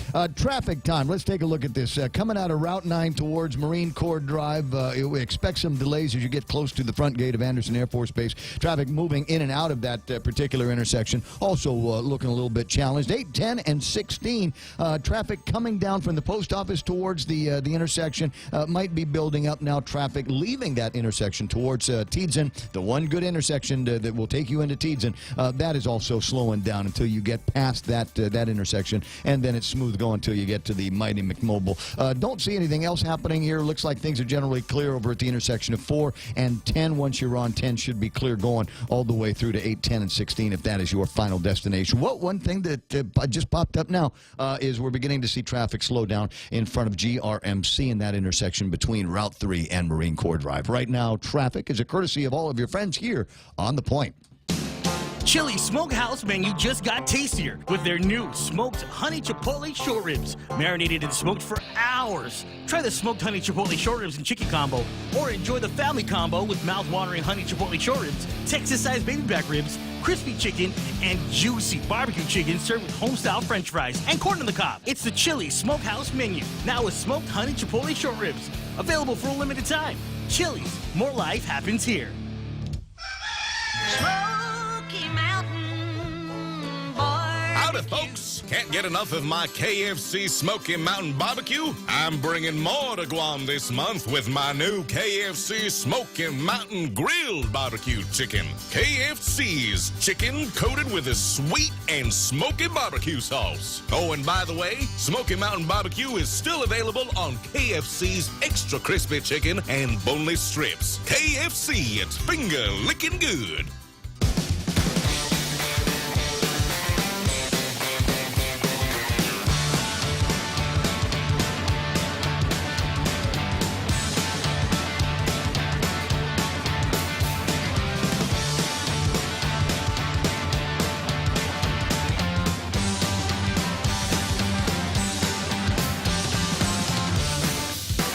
.28, and this is the time between the traffic and the extra point that I try to fill before we get into the headline portion of the program. And today I'm filling it with Donald Trump tweets. And his most recent one, Secretary Pompeo and his guests will be landing at Andrews Air Force Base at 2 o'clock in the morning. I will be there to greet them. It's very exciting. If you're wondering who Secretary Pompeo's guests are, he is bringing back with him some prisoners from North Korea. That Trump has managed to get freed, and everybody looking for some kind of good faith from Kim, and maybe the prospects of moving forward with successful negotiations for them, and lingering peace finally in the Korean Peninsula. Handing off three prisoners might go a long ways towards getting that good faith. I'm pleased to inform you that Secretary of State Mike Pompeo is in the air and on his way back from North Korea with the three wonderful gentlemen. That's not the only thing he was tweeting about. He likes to refer to the fake news. Gee, I wonder who that is. The fake news is working overtime. Just reported that despite the tremendous success we are having with the economy and all things else, 91% of the network news about me is negative or fake. Why do we work so hard in working with the media when it is corrupt? Take away credentials? Question mark. Just love the way he rattles the cage, don't you? There it is, our president, and those are the Trump tweets for you this morning. It's 7:30. This is the Ray Gibson Show, and time for yet more headlines from the Guam Daily Post. Here's Kevin Kerrigan. Half a day and good morning, Guam. In the headlines from the Guam Daily Post this morning, a 5.3 magnitude earthquake rocked the house just after 7 this morning.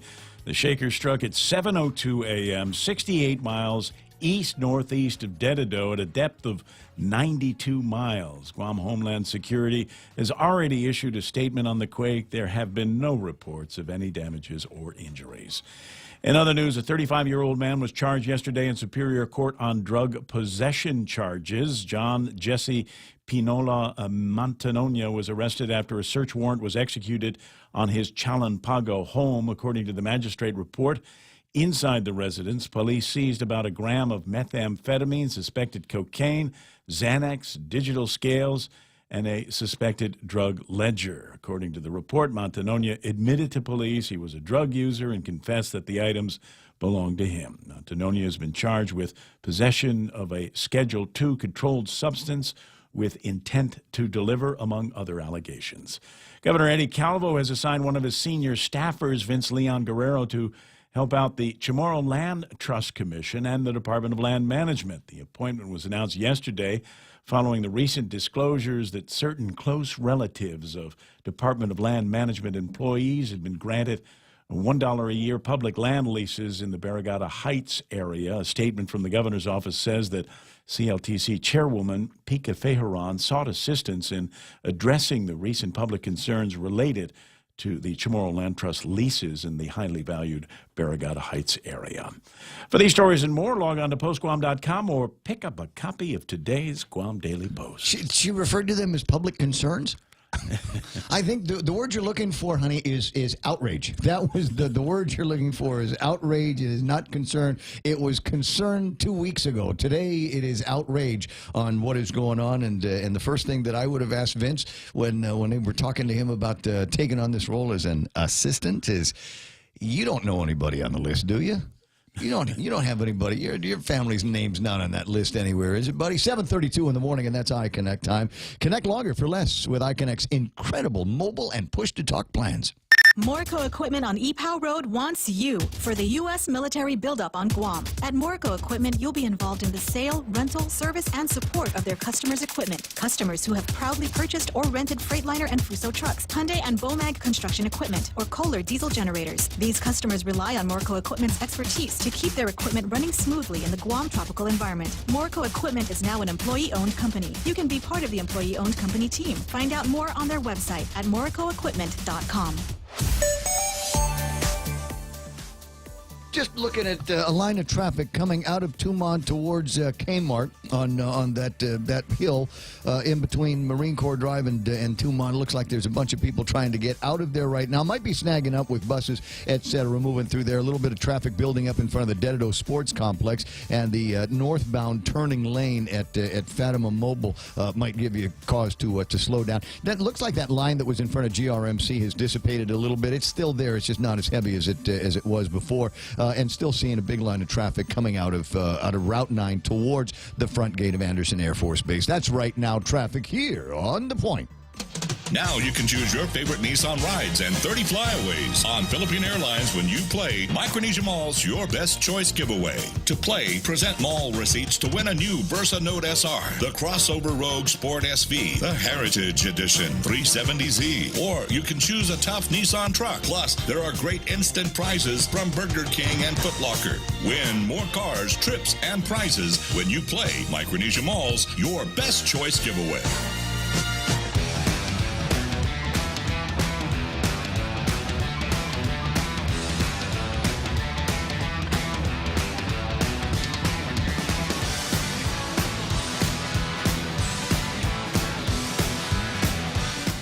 You know what I hate, Kevin? I hate it when people tell me my job. That makes me crazy. Doesn't it make you crazy? You mean how to do what you've been doing for, 20, 30 years? Yeah. Something's making noise. Is your computer talking?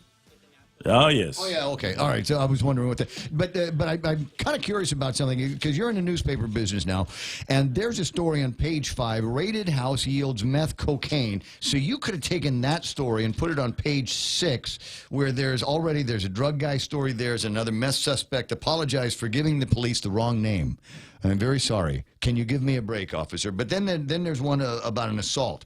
So I would, if it was me, I would have taken the assault story, put that on page 5, and then I'd take the meth story and then put it on page 6, and then page 6 could be just an entire, meth head, article page.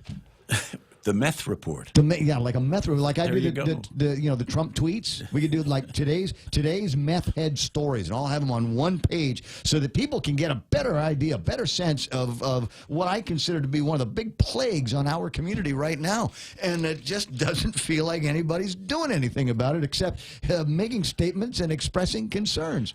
You got to take your head off to the Mundanya drug task. Oh, those guys They're for busted sure. every day. Right. So I'm talking to my buddy, my buddy Tom's a cop. Going to be retiring before too much longer, and he's been in long enough to remember the old moss-back GPD days, and the old guys have knocked around since the Vietnam War at GPD, and just some hardcore guys, and the mentality back in those days. And he says we need more cops that do this now, like the Mandania force that goes out there. The idea is arrest somebody.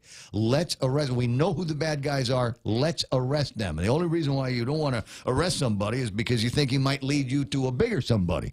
But failing that, make arrests as often as possible. Every day, there should be more arrests. The interesting story on page 5, and one of the other reasons why I thought it was interesting is because, 35-year-old man charged Wednesday in the Superior Court with possessing a variety of controlled substances. Police, Tuesday, executed a search warrant on a Pago home where they found John Jesse Pinaula Mantanotnia. Within the residence, police located about 1 gram of suspected methamphetamine, suspected cocaine, Xanax, also known as alprazolam, digital scales, and a suspected drug ledger, according to the court documents. And so, somebody got arrested. There it is. Thank you. I appreciate that. And one of the other points that I'm going to make about this guy, John Jesse Pinaula Mantanotnia, is he was arrested, but he isn't spilling the beans on Ray Tenorio or Jadine Tuncap or anybody. Not throwing any bombs out in the media like him. So maybe there's a takeaway on that. Maybe there's a point. Get arrested and keep your mouth shut, as opposed to the way it is being done in other circles. 7:37 in the morning. And speaking of other circles, there was a circle of folks that got together yesterday. The police are very proud and excited. They all get to go vroom vroom in some brand new cars. Oh, by the way, the reason why I was talking with my buddy, the cop, in the first place was because he heard me talking about the lights, the pattern of the lights that you should learn. From your rearview mirror, so that you know if there's a cop behind you. As I said, back in the old days, a Ford Torino or a Crown Vic, and you get an idea of what those lights look like when they're behind you. They've got 15, 18 new squad cars out there, and I don't know what those are going to look like at night. But he says that these patrol cars, a lot of the newer ones, have what's called a cruiser light. It's a blue light. It's a police blue light. And they turn it. It doesn't flash. They just turn it on so that you know there are police in the vicinity. Can I get one of those for my car? No. Yes, I can. No, you can't. Yes. Why not? That would be, if everybody had one. Can you imagine the great deterrent capability? If everybody had a blue cruiser light on their car, Then the maybe- bad guys would think that they were surrounded by police and not get around to doing bad things. More important, the speeders would slow down. There's a ton of pluses. There is a rule about that, though, isn't there? You're not allowed to have lights that look like cop lights, right? Tom, get back to me on that. Can I? Is that something I can go to? Impersonating an officer? No, I'm just trying to keep the place safe.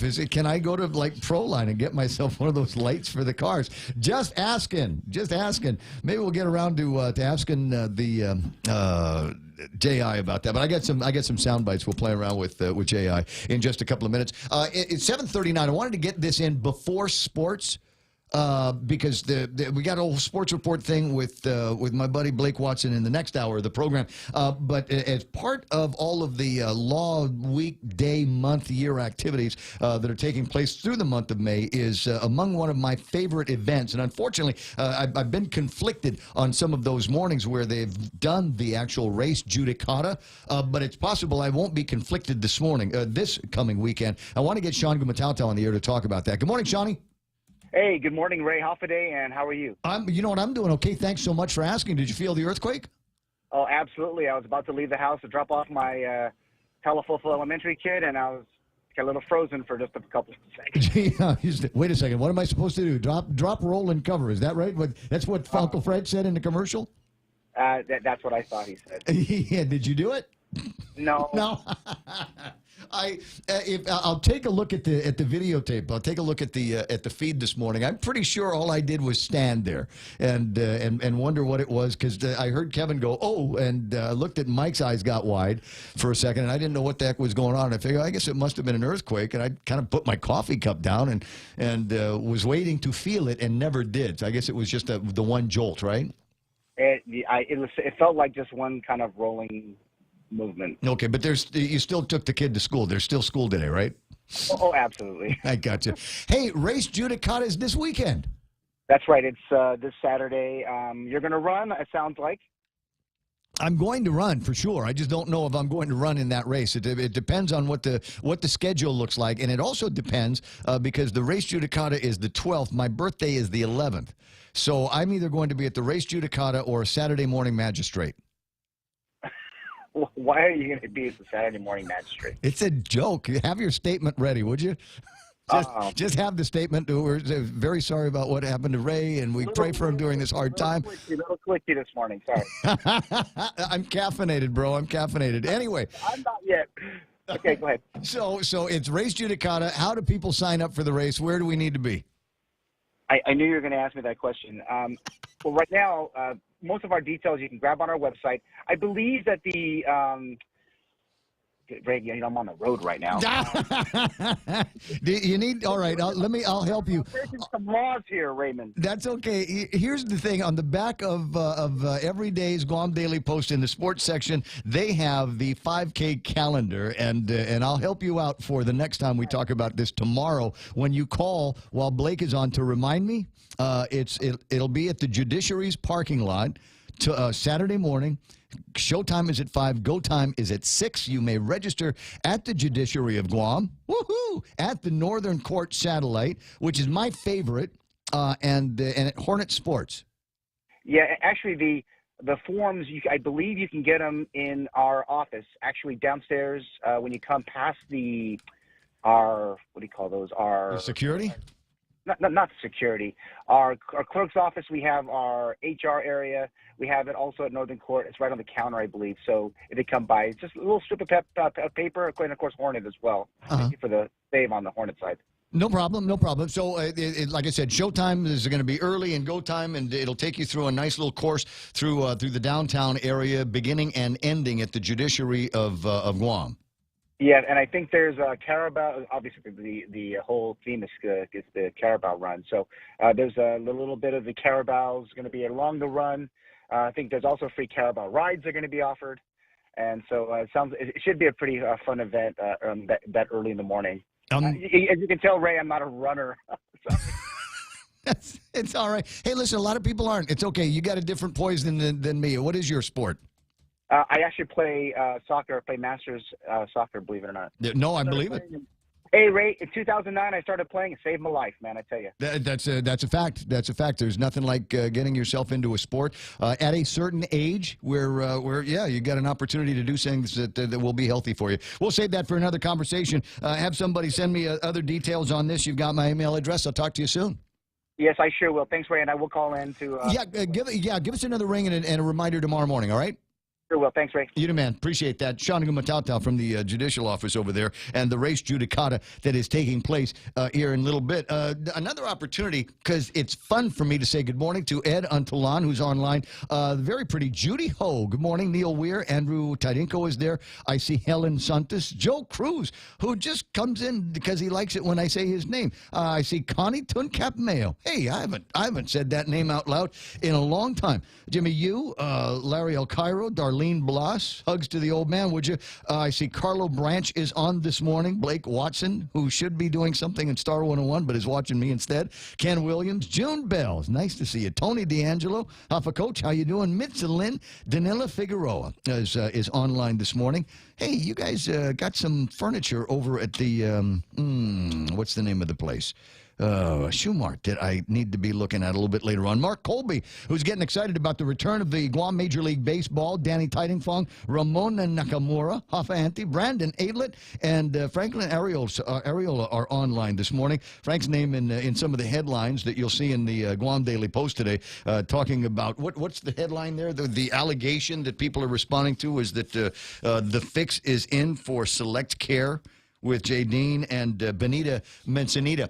We were trying actually to get a hold of Benita yesterday to get her comments on the allegations that have been made by Troy. She's off island. She's out of town. Yep. Yeah, we thought she was ignoring us, but Benita does not ignore us because I'm trying to get her $30 million for a new software system for Guam Memorial Hospital, and she is off island. I guess her daughter is graduating from college or something like that. But when she gets back, she'll tell me how much she wants to kick Troy Torres's butt. Anyway, so those are just some of the people that we get to spend some time with this morning. And a reminder, you guys can talk to each other. Ike, you can talk to Desmond. Mo, you can talk to Levon. And the list goes round and round. And more people joining every day. Neats is there. And Neats did me a favor yesterday. She heard us talking about DNA. And the DNA results. Blake Watson brought it up, and it's part of his Mother's Day plan. Oh, incidentally, Mother's Day is this weekend, guys. So think about what it is going to be that you're going to get the fantastic mother in your life. Or maybe what bouquet of roses you'll be taking to a graveside, or whatever it is, however you celebrate or however you note that it is Mother's Day. So I imagine there's going to be a lot of shopping. It's not too late to make reservations for someplace nice for a dinner or a brunch. And what is it that mothers want? Well, I'll tell you what the most recent research is here in a second. But I was talking, as I said, Neats had sent me a thing, and I'm trying to call it up on the web now, but I might have to grab it from someplace else, on these DNA tests that you can take. Most moms would like a day of peace and quiet. That's what. No, and the research supports that. The research, it's what do I want to do? Do I want to sleep in or do I want to spend the day with the kids? And believe it or not, it's 50-50, guys. It's 50-50. You're the kids and you're thinking, I love Mama. Wake her up and we're going to go have a nice breakfast, early breakfast over someplace. And she's like, you are ruining it for me. Yeah, no, I don't want to spend any day with the kids. It's my day. Get out. Go somewhere. But Neats sent me the thing, the best DNA tests, according to some research that people have done. It's either family tree DNA or MyHeritage. For all of the different reasons, cheek swabs, they hold the results for 25 years. You can do a thing called chromosome browsing. What's that? Got a massive database. The MyHeritage has a database of about 1.1 million people. Doesn't tell you about health. It will tell you about what geographic regions you are representative of in your genealogical community. And it will also give you a chance to contact people that you might match with. So did yours do that when you did your swab? Did it tell you that you might be related to so-and-so? Yeah, it's. I did mine on Ancestry.com. No. And you have to pay monthly fee, and I just wanted to find out. Oh, this is like once. online dating, right? Well, for people it that links are doing you up genealogy? with people who may have similar DNA profiles as you, and relatives, people with same name, and that sort of thing. Yeah. You know where they could use this? At the CLTC. But I'm serious. Wait a second. Hold on. Vince Leon Guerrero, if you are listening this morning, that could be the solution to all of the CLTC squabbles that we're having right now, is the number of people that seem to be lining up for this very expensive, very Tony land that they're talking about in Barragata Heights for $1 a year unto eternity. And everybody's concerned because it looks like relatives that have got the hookups are getting the hookups on this land. So that might be the solution that we are looking for, to show that there are no familial relationships that are being taken advantage of. Is what we do is we swab Mike. We get Mike Borja to swab on his thing, and then we'll go to all of the people that are lined up for this property in Barragata Heights, and they get a swab. And if there's matches, you don't get the land. If it all matches up, I'm sorry, we'll give you something else out in a ravine somewhere, or at the top of a mountain in the central part of Guam, where even animals don't go there because it's so out of the way. But that will be the thing. If you got that sense of relation, that, I swear to God, could be the solution to our problems. And I would suggest, Mr. Leon Guerrero, if you're going in there to do the assist, then maybe you ought to think about doing that. 10 away from the top of the hour. And as I've mentioned a couple of times, I even started talking about it and then distracted myself. Kevin Kerrigan from the Guam Daily Post and others in the journalistic community went out to go and take a look at some automobiles that have been given now to the police department. They got plenty of them out there. There's 15, 16, 17, 18 now. New rides that are on the road. Do they come with gas? Do you know? Is there like a detailing program? Is there a maintenance plan? Did anybody say anything about a maintenance plan? Because that's a problem in police business. It certainly is, and I guess the maintenance plan will have to be expanded to take care of these extra vehicles. But yes, they do have a maintenance plan. Very good. Okay, because that's important, because I know these guys, hey, listen, it's police cars. They're not meant to be treated gently. I remember a few years ago. Guys will remember this too. The old cops will remember. Wasn't there one year where they got a whole bunch of? They were looking at saving some money, so they got a whole bunch of these Mazda GLC cars, little tiny things, right? Kevin, I think you were still doing television news at the time, and they got all these little tiny, just putt-putt cars. It's the only way I can describe it. And they started handing them out to the cops, and the cops are chasing down perps, and they're going off-roading with these things, trying to go and find out, if there's a body back there, all of this other stuff. And I think that entire fleet lasted as maybe a month, maybe 2 months worth of hardcore police work. But my recollection from talking to some of the guys was they absolutely hated those vehicles. Anyway, I've got some sound from J.I. that I'm going to play for you in a couple of minutes, and it talks basically about how all of these allegations that Troy has been making and bombs that he's been throwing, but hasn't actually gotten around to making any official complaints. Why is that?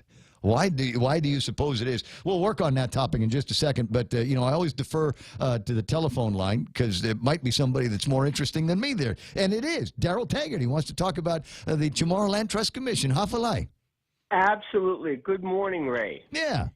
The first thought I had when I heard the story about the Barragata Heights land was, I recall that one of the ways that the CLTC was supposed to split the land to make a value so that we could have more of the land surveyed and distributed and improved. Yes. Was to take valuable lands and put them out into commercial use or high-value, high-cost use, basically sell the land or lease the land for a large amount of money so that they could use that money to develop the other lands. Why didn't that happen with the Barragata Heights land? I don't know. That could have been a cash cow for the CLTC to develop how many acres? 100 acres? 200 acres? You think about what some of those properties are worth. Quarter-acre plot of Barragata Heights land on that side, on the undeveloped side. That's some decent view property there. That's right. And why let it go for $1 a year, when there would be people who would be able to afford homes like the ones up in Barragata Heights, who would develop those properties and enjoy them on a leased basis?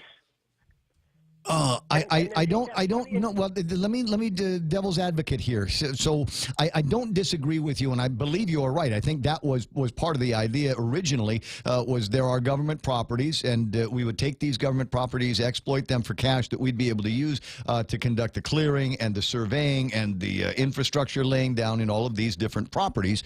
That just makes sense, and it seems to me that the people that developed the whole land trust concept back in the day were some of the best and brightest that we had. I'm sure you can't disagree with that.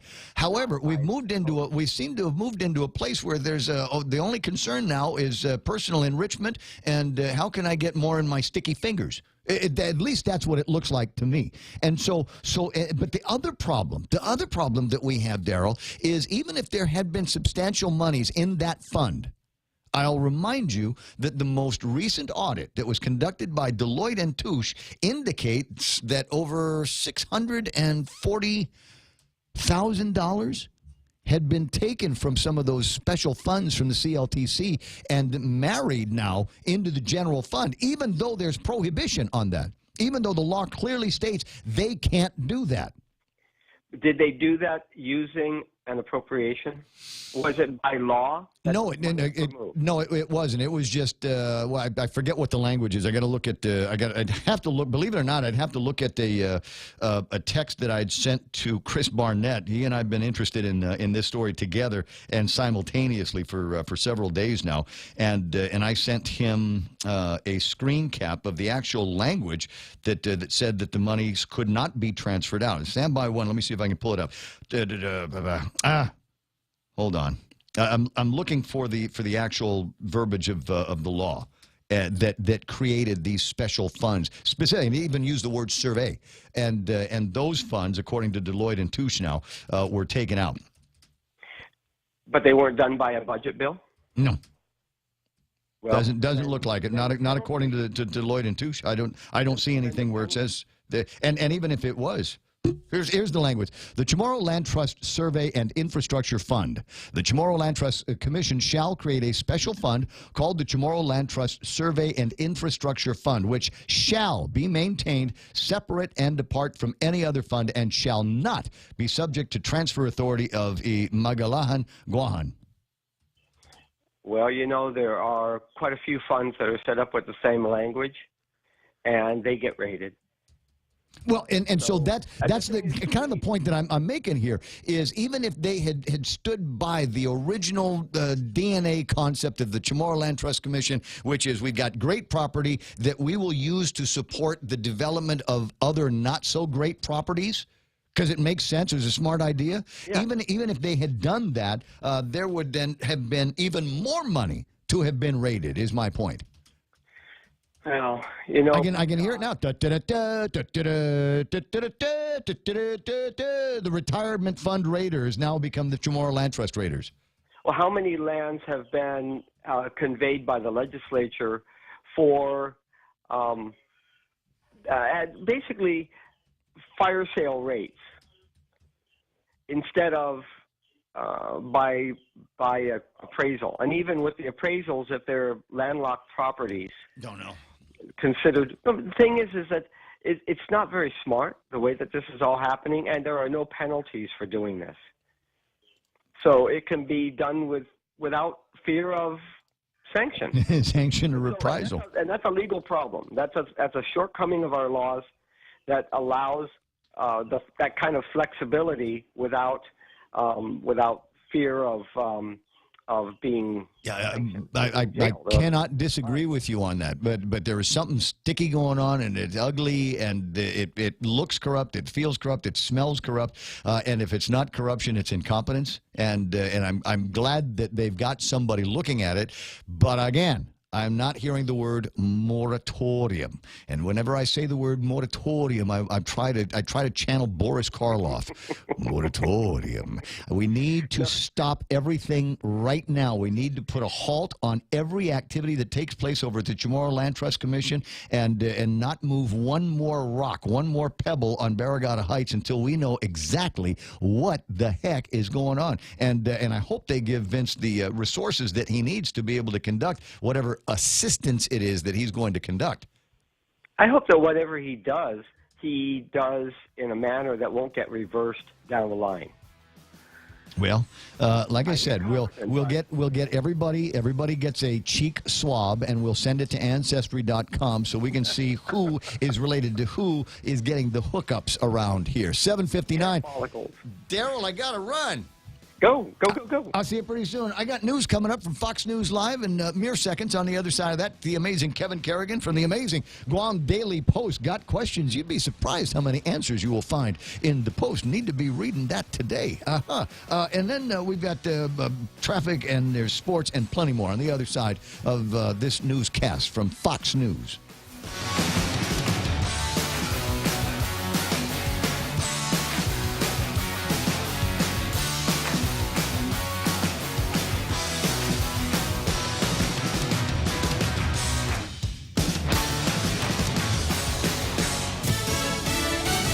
Coming home, I'm Lisa Lacera, Fox News. 3 Americans held captive in North Korea now on their way back to the U.S. with Secretary of State Mike Pompeo, who helped negotiate their release, as President Trump sounds optimistic about a planned summit with Kim Jong-un. With Secretary of State Mike Pompeo heading back to the U.S. after a meeting with North Korean leader Kim Jong-un, President Trump expressing some optimism about the prospects of his upcoming summit. I believe that both sides want to negotiate a deal. I think it's going to be a very successful deal. I think we have a really good shot at making it successful, but lots of things can happen. The president said he will make an announcement within 3 days of the time and place for his meeting with Kim, also confirming that the summit will not take place at the DMZ between North and South Korea. Fox's John Decker at the White House. The president and first lady will be on hand to greet the Korean-American men when they arrive at Joint Base Andrews overnight. One day after the president announced the U.S. pullout of the Iran nuclear deal, a new warning for Tehran from the White House. We are 100% committed to making sure that Iran does not have nuclear weapons. And until we see that happen, we're going to continue to put maximum pressure, enormous sanctions on them. All of the sanctions that were in place before the deal are back in place, and we are preparing to add additional sanctions that may come as early as next week. Spokeswoman Sarah Sanders. President Trump's choice for CIA Director Gina Haspel facing tough questions from senators during her confirmation hearing this morning. She was asked about so-called harsh interrogation techniques used after 9/11. Under my leadership, on my watch, CIA will not restart a detention and interrogation program. The vote on Haspel expected later this month. Wall Street at the close. The Dow gained 182. Fox News, fair and balanced. Morico equipment on EPOW Road is expanding. Morico now requires heavy equipment diesel service technicians to join their highly qualified service team. In this role, you'll be responsible for all types of repairs and maintenance of transport trucks, heavy-duty off-road equipment, diesel generators, trailers, and buses. They're seeking specialist mechanics with previous training and experience as diesel or heavy equipment mechanics or diesel generator technicians. Morico Equipment is now an employee-owned company. Find out more on their website at moricoequipment.com. Now you can choose your favorite Nissan rides and 30 flyaways on Philippine Airlines when you play Micronesia Mall's Your Best Choice giveaway. To play, present mall receipts to win a new Versa Note SR, the Crossover Rogue Sport SV, the Heritage Edition 370Z, or you can choose a tough Nissan truck. Plus, there are great instant prizes from Burger King and Foot Locker. Win more cars, trips, and prizes when you play Micronesia Mall's Your Best Choice giveaway. Court stands by a death sentence for a killer who lured victims by a fake Craigslist ad. Death row inmate Richard Beasley was convicted of luring 3 men to their murders on an Ohio farm with the promise of jobs via a Craigslist ad in 2011. And the state's high court has rejected an appeal to reconsider Beasley's case on the grounds that Ohio Attorney General Mike DeWine's son, Patrick DeWine, serves in the Supreme Court. The court rules the connection wouldn't violate current judicial codes of conduct, though Beasley's attorney says he plans to appeal. Jeff Manasso, Fox News. 3 bikers indicted on murder charges stemming from a 2015 shooting involving police outside a restaurant in Waco, Texas. Police arrested nearly 200 bikers following the shooting that left 9 people dead and 20 injured. Investigators say the incident was sparked by rivalries between 2 biker gangs. The indictment's the first murder charges in the case. A major league mistake by the New York Mets may have cost them a win this afternoon. It happened in the first inning of Wednesday's game at Great American Ballpark in Cincinnati. New York Mets second baseman Asdrubal Cabrera hit a ground rule double. Just one problem, it was one at bat too late. Here we go. Yes, They're saying the batter is out, so that means he hit out of order. Audio courtesy of Fox Sports Ohio. You see, Cabrera was supposed to bat second in the inning, Wilmer Flores third, according to the lineup cards provided by Mets manager Mickey Callaway. Instead, they got flipped around, and after a brief discussion with umpires, the Mets' next batter, Jay Bruce, was automatically ruled out. That error may have done the Mets in early, as they would go on to lose to the Cincinnati Reds 2-1. Matt Napolitano, Fox News. Gambling regulators in New Jersey have granted a casino license to the new Hard Rock property, the former Trump Taj Mahal, which the company is rebranding as a music-themed resort. It's expected to open in late June. Lisa Lacera, Fox News Radio.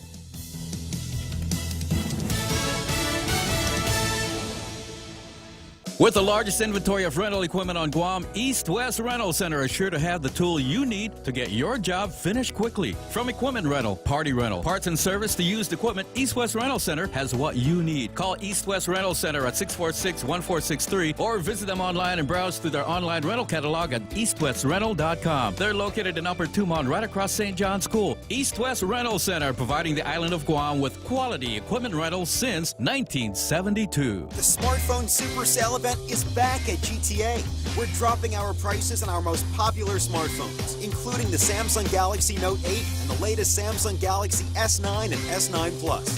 Hurry in and save up to 60% off. These amazing deals won't last long, so come in and see us today. Conditions apply. Visit GTA.net for details. Offer ends May 31st. GTA, your island, your network. Smoky Mountain Barbecue. Howdy, folks. Can't get enough of my KFC Smoky Mountain Barbecue? I'm bringing more to Guam this month with my new KFC Smoky Mountain Grilled Barbecue Chicken. KFC's chicken coated with a sweet and smoky barbecue sauce. Oh, and by the way, Smoky Mountain Barbecue is still available on KFC's Extra Crispy Chicken and Boneless Strips. KFC, it's finger licking good. Manila, Osaka, Fukuoka. Dreaming about your next vacation? With the FHB United Mileage Plus credit card, you can get 10% off on United Airlines flights from Guam to Manila, Osaka, or Fukuoka when you book your ticket by May 31. Book your flight on United.com at a United City ticket office or your local travel agency using promo code FHB18M. Visit FHB.com/United Fair Sale 18 for more details. Terms and conditions apply. First Hawaiian Bank, Equal Housing Lender, member FDIC. Ready to buy real estate on Guam? Congratulations! But what now? There are so many questions, so many things to do. Where do you start? The best place to start is to call Century 21 Commonwealth Realty, Guam's biggest name in real estate. They aren't the best because they're the biggest. They're the biggest because they're the best. Trust the name. Find out why. Call Century 21 Commonwealth Realty today. 888-2121. Trust the best.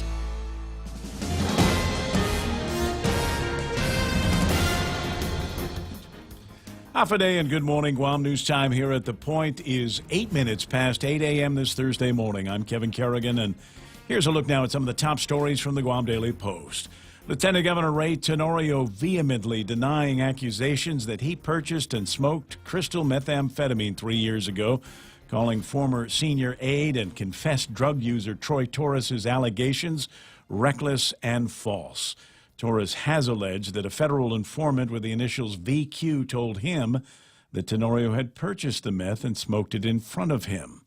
In a statement, the lieutenant governor said, "Any insinuation or allegation that I ever smoked ice is absolutely false." When asked if he was considering legal action against Torres, he said he would consult his legal advisors. Torres's allegations against his former employers at Adeloop, co-workers, sitting judges, and even bank executives have escalated in recent days following his April 27th arrest on drug allegations, which have not been charged and Torres has denied.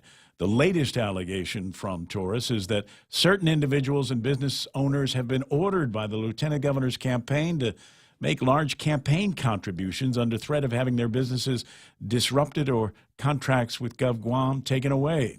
Torres claims the Tenorio campaign has threatened at least one businesswoman to contribute $100,000 to his political action committee. The businesswoman was unable to come up with the money, alleges Torres, and a week later, her business was shut down by public health. In a statement, the Tenorio campaign says that they remain concerned that the media continues to entertain claims from Torres and calls on anyone making such claims to come forward and make them publicly so the discussion can be had in the open. The Tenorio ADA campaign will continue to operate within the parameters of Guam election law, according to the statement. We'll have more news after this. Family Finance has been serving the people of Guam since 1959, and they'll continue to be there for you in the years to come. Whether you're looking to get a personal loan for that summer vacation or paying off those long overdue bills, Family Finance has got you covered. Apply for a personal loan from $1,000 up to $3,500 by calling Family Finance in Hagåtña at 475-4545, Upper Tuon 647-5626, or in Dededo 633-4473. Family Finance has been serving the people of Guam since 1959. In this divided world, there are still a few things that unite us. The thrill of an exciting championship game. Fires to the end zone. Touchdown! The sound of great music. The Grammy goes to... And the love we have for that perfect burger. Ruby Tuesday Guam presents to you For the Love of Burgers menu. For a limited time, we want you to put down that fork, tuck that napkin in your collar, and go for broke with an amazing burger for just $11.99. 8 burgers to try, and time is a-wasting. Ruby Tuesday Guam lunchtime. See you soon. 11 minutes past 8 a.m. here at The Point. Governor Eddie Calvo has assigned one of his senior staffers, Vince Leon Guerrero, to assist the Chamorro Land Trust Commission and the Department of Land Management. The appointment announced yesterday. It follows the recent disclosure that certain close relatives of Department of Land Management employees had been granted $1 a year public land leases in the Barragata Heights area. A statement from the governor's office says that CLTC chairwoman Pica Fejeron sought assistance in addressing recent public concerns related to the Chamorro Land Trust leases in the highly valued Barragata Heights area. A third of Guam students aged 13 to 15 reported using electronic cigarettes, according to a survey of 5 Guam public high schools and 8 middle schools. That's far more than those who smoked tobacco cigarettes, who accounted for just under 11% of the students surveyed. In addition, of those students who did smoke tobacco cigarettes, the survey found that 48% of them who tried to buy smokes were not questioned about their age when they reached the cash register. Finally, a 5.3 magnitude earthquake rocked a house just after 7 a.m. this morning. The shaker struck at 7:02 a.m., 75 miles east-northeast of Hagåtña at a depth of 57 miles. Guam Homeland Security issuing a statement saying that there were no reports of any damages or injuries from that earthquake. For these stories and more, log on to postguam.com or pick up a copy of today's Guam Daily Post. Ray now with some weather.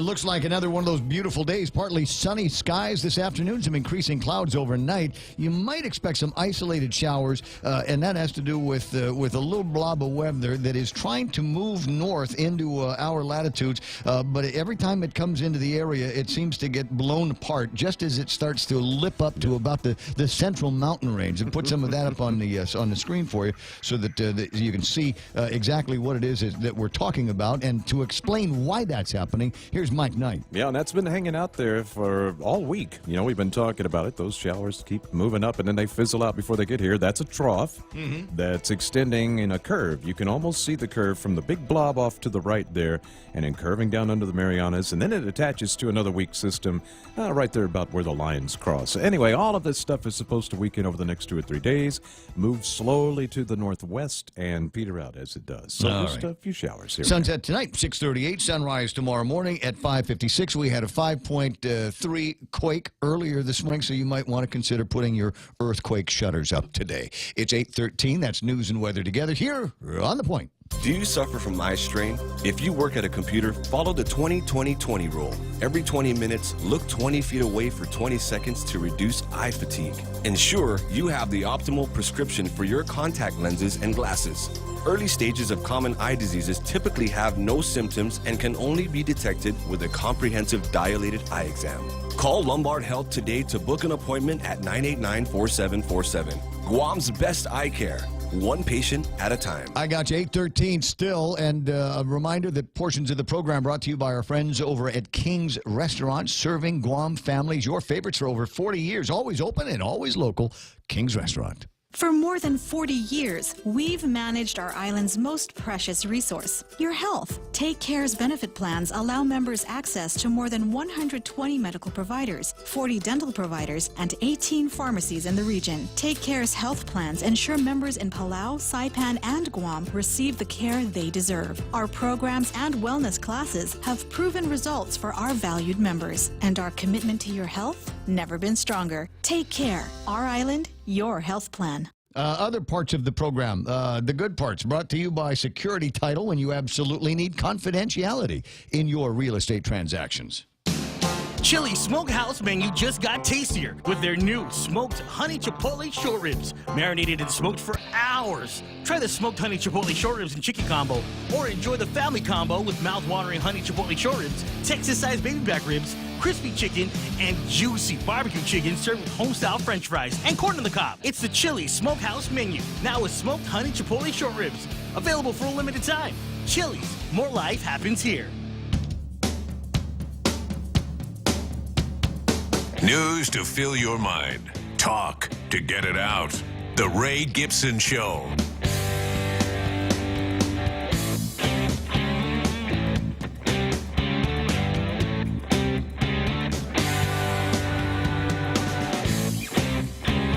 I guess somebody better start talking. No, I don't. Where's the thing? Oh, it doesn't have prices on it. My mic was off. Oh, that's all right. One of these days I'm going to get around to putting a mic switch in front of you. Oh, like Kevin has? Yeah, no, not like Kevin has. It's $700 worth of switch there. I'm just going to give you the $35 one. Just like my mute button over here, my cough button. Because if you don't know, if you've never been I'll here, connect that too. All I have in my setup, Kevin's got a nice little control command center over here. I just have a knob that controls the volume from my headphones. Yeah. That's all I got. Yeah. Well, I guess so. That's it. It's the junior station. $700 I thing know. there. It's very nice. I got two. I'll share it with you. Yeah. Wait till more advertising starts rolling in. I'll put some more $700 mic terminals out laying around here for you. 8:16 in the morning. Hi, my name is Ray Gibson, and Mike Knight and Kevin Kerrigan and I join now for Sports with Blake. Or as he's soon to be known on Star 101, Block A.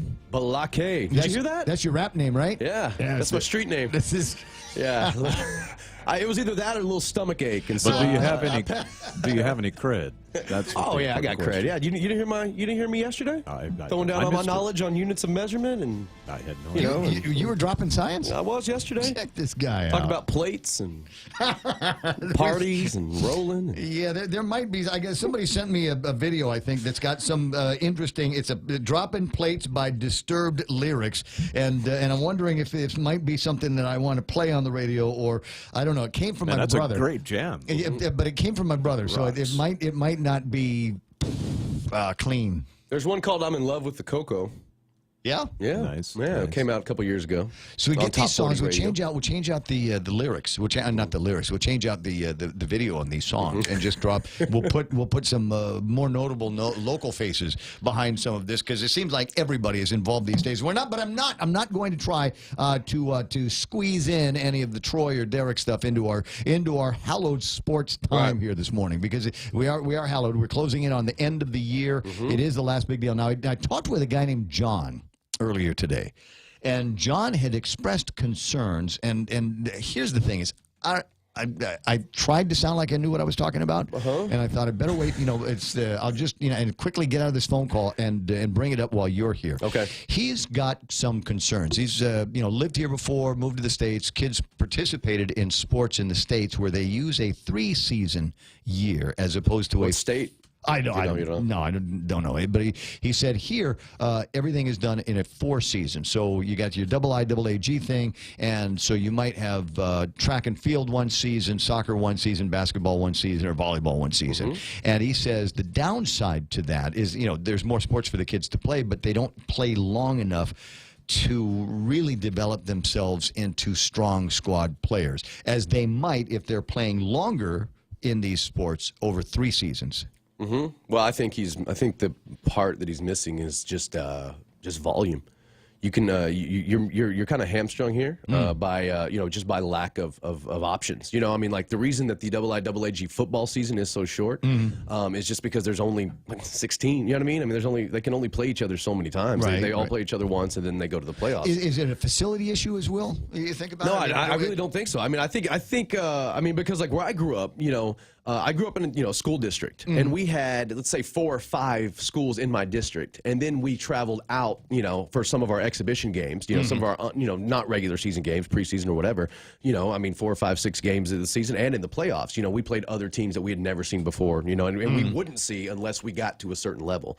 And so I think that, here, I just don't think that all the schools actively participate in all of the sports. Like St. John doesn't have a high school football team. Of course. But and neither does St. Paul, but, FD does, ND doesn't. But, so, it's just, I think it's just lack of, of numbers in schools. Students in schools, and I think some of them just have a hard time fielding teams. Some of that, for the we could change some of that, though. It is possible that there could be changes in that simply by combining schools. So if St. John's and St. Paul's doesn't have something, this happened before with Father Duenas. There have been. When I ran track for Father Duenas in 1980, all right, high school senior. When I ran track, I ran as part of the. It was GCC, Father Duenas and GCC. The tradesmen and the friars. Yeah, right? so we combined for that and a couple of other sports. Because we just didn't have the guys. There weren't enough. There were 2 of us that ran from Father Duenas, and I don't know, 4 or 5 other people that were running from GCC. Right. So but that was the only way that we would have been able to field a team. You could do the same thing with football. Yeah, you could, and I think that actually some of the I've come across some homeschool kids. Shout out to Tara Lee, outstanding tennis player, and she's homeschooled. But when she plays tennis for IIAG, she's able to play, and it's all up on the up and up, and it's all legal and everything. But she's able to play for academy. So maybe there's some stuff like that where you have these homeschool students who maybe also want to play sports. They get their schooling at home, then wherever they live, they can kind of go and join or pay, do whatever they got to do to play for a team. And we've seen that. The Harvest. There's a bunch of kids that play on Harvest teams that are homeschooled. Right, and they're allowed to play on Harvest teams. And I think it could be done. And but I think, like you said, with the combining of the teams, I think it just takes some maneuvering in some areas. But you're not against the idea of staying with a four season year. Okay. No, yeah. I will tell you what's a little strange to me is, and I guess because of the way IIAG is structured specifically, because I came up in Texas underneath the UIL, University of Interscholastic League, and the way that we did it is that our seasons were completely different. You had football and volleyball in the September through and our seasons lasted. They didn't last a quarter, and that's why I think the amount of schools here, I think that's where they're hamstrung. Because for instance, we would have our very first game in football. Now, mind you, it's Texas, I get it, but in August. First weekend of the school would be preseason football, and then by September 11th or so, it's homecoming. And if you play all the way to state, you're playing the state game on Christmas Day at the big Cowboy Stadium in Dallas. But you're playing football from August until December. Lots of teams, just lots like of a college. I got it. Yeah. So the other thing that we can talk about, John, I hope we've answered some of the questions here, but it maybe just has to do with the fact that there just aren't a whole lot of teams, and we can manage an additional quarter of games to be played in another season. Now the other interesting thing that's going to be taking place, we have got tennis royalty in town. I had him on the air there yesterday just before the end of the program. Tommy Haas and Dominic Rabati. These guys have played each other, both old enough and successful enough to have been retired from the game and now play kind of in masters and exhibitions. They are here to make some money for the they want to build a tennis place. A new tennis court? New tennis... for the proposed Guam National Tennis Center, right? Yeah. They're trying to put the tennis center is what they're trying to build. So that's where the proceeds are going. It will be tonight at 6 o'clock until we're done playing at the Hilton Guam Resort tennis courts. So I know that there are some tickets that are still available. Find Torgan Smith and Torgan over at Morco. Find Torgan, and he will let you know where the tickets are going to be. It will cost you more at the door, so you definitely want to go with an early Torgan call today. Yep. And I'm sure he's really busy, but if you're talking about buying the right number of tickets, it's possible he may find somebody among his minions to drop it off to your place. Yeah, I'm actually not. He may be busy, but he's not hard to find. I found him yesterday. Ran into him just right here out in the hallway. Yeah. So good luck with that. Are you going to be there tonight? Possible. A note playing? I'm playing. Sure. A note from Brad forwarded you an email from last May that was sent to John Fernandez concerning the move from quarters to trimesters. Marty Boudreau was president of IIAAG and has since resigned his post. Part of the reason is that vote against the change. Private schools want the switch, but DOE is against it. As I told John today, there's politics everywhere. I know a little bit about the IIAAG and how it was run for a while, and I can say I'm one of the ones on a personal level that when nothing against the great Marty Boudreau, but when I saw that there were going to be some changes, in the IIAAG hierarchy, I was excited because based on the reports I heard from sources when I was on the beat, Ray, there needed to be a lot of shakeup in the IIAAG. They were getting a little, I don't want to say lazy, so for lack of a better word, I'll say complacent. Yeah. And just an example for people that, an example for what I'm talking about. A lot of the schedules I would hear from coaches would exact mirror each other from year to year. So like if FD was playing, let's say like if FD is playing Southern in football for the first game of the season, right? This year.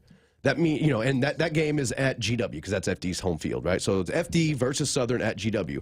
The year before, the first game was FD versus Southern at Southern. It's the exact same game, and the schedule. And after 4 years of doing you start to memorize it. I could look at the schedules from 2016, let's say, then 2017, and be like, oh, it's exactly the same down to the T. The only difference is the venue. Is the venue? That's it. And it was like that. So now, why is that bad?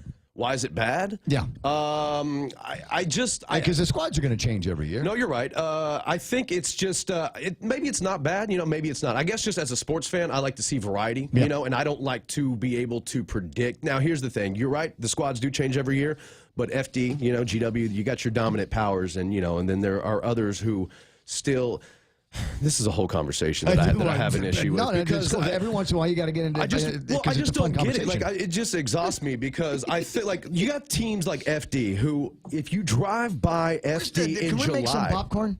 If you drive by FD in July, those kids are out there practicing. They're out there putting in work. All right, and then you look at teams. There's some other teams, Southern, Ukadu, Sanchez, in the past few seasons who haven't even known if they're going to even be able to field the team until the first week of school is completed. Yeah, and you're going up against a team that's been practicing for months. Yeah. So there's just a lot of inconsistency in the rules. There's a lot of inconsistency in the programs, and I think that when you match a powerhouse up against a lower foe, and they both are on the same trend, like the lower foe is always going down, and the other teams are always going up. And the schedule will always reflect that. So it doesn't matter at the end. It's going to be a homecoming for FD. FD's going to kick the hell out of Southern every year, first game of the season, no matter where it is. And everybody knows it. Very interesting. And one last topic that I want to leave you with this morning. We are a jeans-wearing nation, according to a new study. Half of Americans wear jeans the majority of the week. 50% of Democrats, 54% of Republicans wear jeans at least 4 days of the week. Can I quote one of my favorite song lyrics? And if I die, they can bury me in Lubbock, Texas, in my jeans. Thank you very much. Thank you, Mac Davis, for that. Yeah, I wear mine every day. Jeans. I stopped wearing them. What are you wearing? What are you wearing? Well, right now I'm wearing. Are you wearing pants? I'm wearing like what is this? Thank goodness. Houndstooth joggers. I don't know what these. They aren't really pants or slacks. I don't know what they are. Oh. But they got elastic on them too, so I can take off running if I need. I got you. Yeah. All right, 8:27 in the morning. I know you've got work to do over on Star 101. I just want to make sure we had an opportunity to have the conversation that was called in. It was like a request to talk about this at sports. Sean Gumatauta going to call early tomorrow morning in our sports report to make another pitch for race judicata that's going to be taking place this weekend at the courthouse. Okay. All right. We'll get some details on that. By the way, thanks to your real quick, just thanks to the Ray Gibson listeners, because I pinpointed the magnitude of the earthquake just by reading your live feed comments earlier. Oh, well, that's good. Because I heard, I have sources everywhere, Ray, and I was told you shouted me out on the radio. I do. And but I was just going to let you know, I was snooping in your comments looking for a magnitude on the earthquake so I could give it to the Star Galaxy. We do our best. We do our best. All right, that's Blake Watson. Sports with Synergy Blake has now concluded. Coming up, headlines with the incredible Kevin Kerrigan next. Don't wait another day and waste another dollar. You can start saving today. At Guahan Insurance Services, we are here to help protect your investment and save you money. We offer insurance advising for business, car, and home insurance. So come and visit us at our new office at Camacho Landmark Center at Marine Corps Drive in Tamuning, and let us show you that you can count on us for all your insurance needs. Call 475-1162.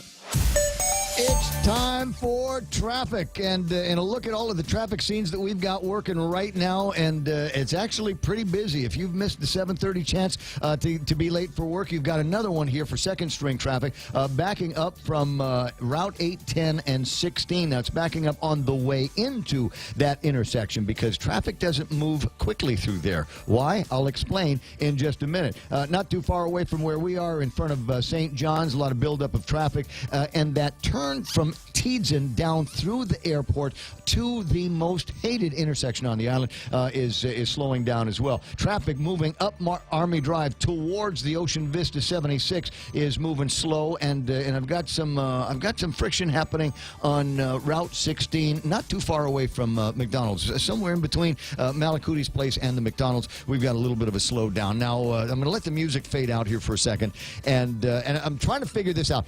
How many times have I mentioned 8, 10, and 16, and the dreaded bad intersection with the lousy friction course, and that we spent millions of dollars on and waited months for it? Let's see. We do 2 traffic reports each hour at 6, 7, and 8 o'clock Yes, hours. so So that's 6 times per day. We've been on the air for 3 months. Yeah, so about every day I brought that up, and so Kevin Kerrigan, he sits over there and minds his own business, and I don't know what he was listening to in the headphones, but I rant on that about once, twice a week, but you have missed all of that because you don't usually use that road. No, I don't. You used it recently. And it's a little bumpy and pitty, and boy, how many years did they spend rebuilding that intersection? How many millions? I want to say it was a couple of years. Literally a couple of years, because they took it apart in every direction, laid down concrete ramps that kind of lead up to it, so as cars slow down and stop, we don't get the rivulets on the roadways. And then once the construction was finally done, they said, all right, we'll put down a base course, done, and then we'll figure out what it is that we're going to put as the friction course. And we waited literally months. I want to say somewhere between 6 and 8 months. Joanne Brown will remember. And we could not get the federal government to approve a friction course formula for months. And then they finally did. And well, it's a bad formula. Within weeks of that intersection being open with the new friction course. Frankly, it was better without the old friction, without the friction course. Within weeks, we began to see little pockets of the friction course coming up. Even before you get to the intersection, right where the median is in front of Happy Mart, there's some of that. There's one right in between the intersection at the Ocean Vista, or not the Ocean Vista, at the 76 on one side. We've got the rivulets of the road It peaks and valleys. It's like speed bumps. It looks like the tide's coming in. The idea at the time was that they would be able to get, because they couldn't add more lanes, but they were trying to make the road more efficient so more cars could get through. But as a result of the crappy road that they put down there, the crappy asphalt that they put down there, I'm trying to say the word slowly so I don't actually say a four-letter word because I really want to right now, but as a result of that, fewer cars make it through that intersection, and 8, 10, and 16 backs up, and that's the reason why. That's the reason why, because we've got lousy friction course there, but again, that's the federally approved friction course. Sad, isn't it? Sad. Just a testimony. You can't count on anybody anymore. 8:32, and we've got a couple more spots to play, and then Kevin does his last report for the day.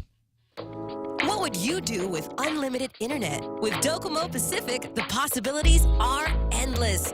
Docomo Pacific is throwing off the data caps so you can enjoy more of the things you love. Watch, stream, download, and play with no end in sight. Stop by any of our stores or check out DocomoPacific.com to learn more. Life becomes limitless with Docomo Pacific. Better together. Are you a homeowner looking to save money on your power bill?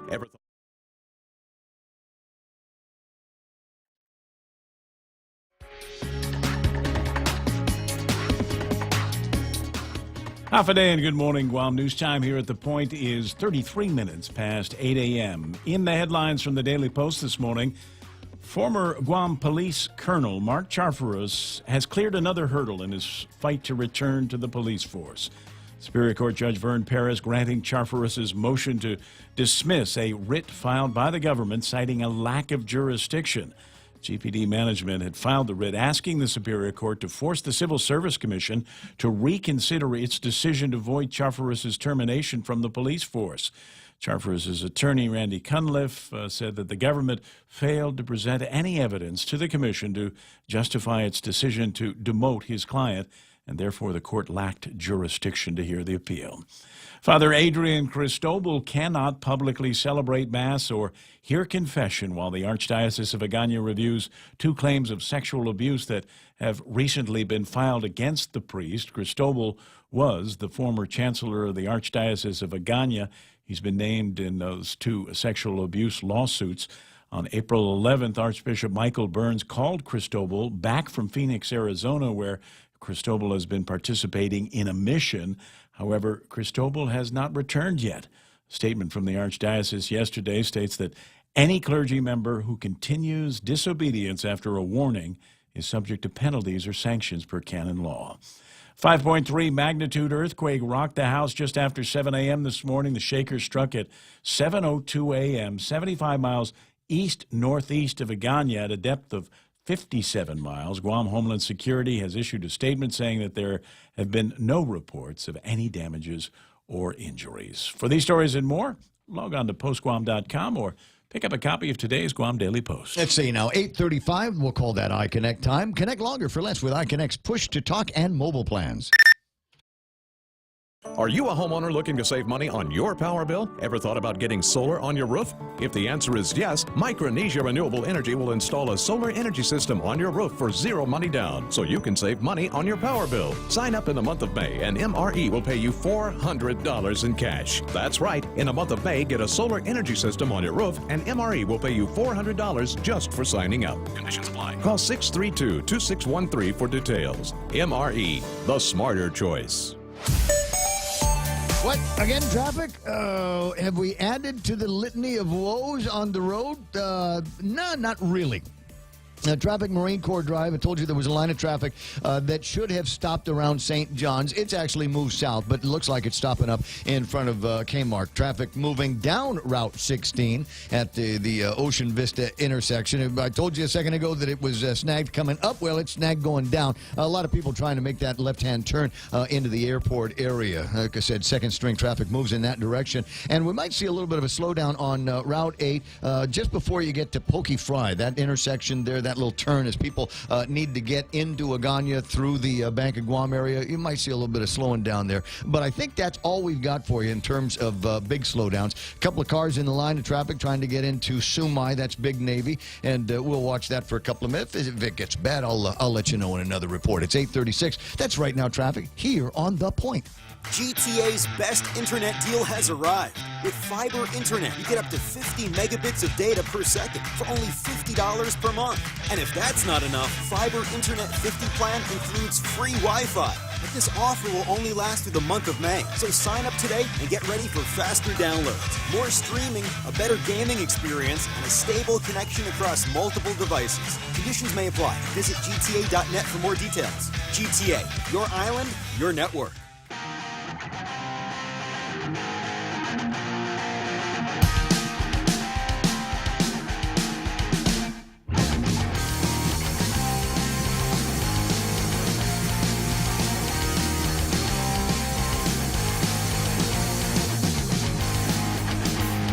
You know, every once in a while I have a brilliant idea, and I hope you write it down.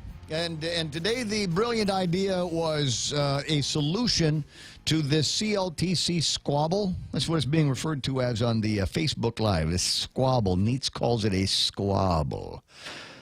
Huh. Look that up. What's the etymology on that word? Where does that come from? It's an old Scottish word, right? It's an old English word. Originally meant something else. But now it is that. Marie Lizam, Hafaday, Patrick Bomba is on the line. Norma Flores. Ryan Sinik is on the line right now and watching on the Facebook Live. Eric Rosario. Hafadu, Dario Escalante, Chad Anderson. There's Sonia Siliang. Second string guys coming in. I see Richard. I see Eunice. I see Mona. I see Therese. There's Jimmy Moylan is on. And somebody asked me when the next Jimmy Moylan fundraiser is going to be, and I said I didn't know. I know it, and I know that Malou has got one coming up this weekend, but I don't know what's on the. They should have a thing. Can we do that? Can we do that? We can't do anything. Well, I know we can. I know we can. And when I say we, I mean you. But can we do a thing where there is an online calendar of all of the different fundraising events that are going on? And I'll tell you why. Because the food at some of these things is actually very, very good, and there's great prizes to be won at a lot of these fundraisers, right? So you can. I mean, it's just like being at the end of a 5K, where we have they give out the names and all the people that won the race besides you, and so people that aren't you that actually won in their divisions. And so after that, though, there is the raffles that they do for all kinds of cool stuff. You know, Bank of Guam umbrellas and bags, and eventually protein bars, big screen TV, airplane ride. Wow. You know, oh yeah.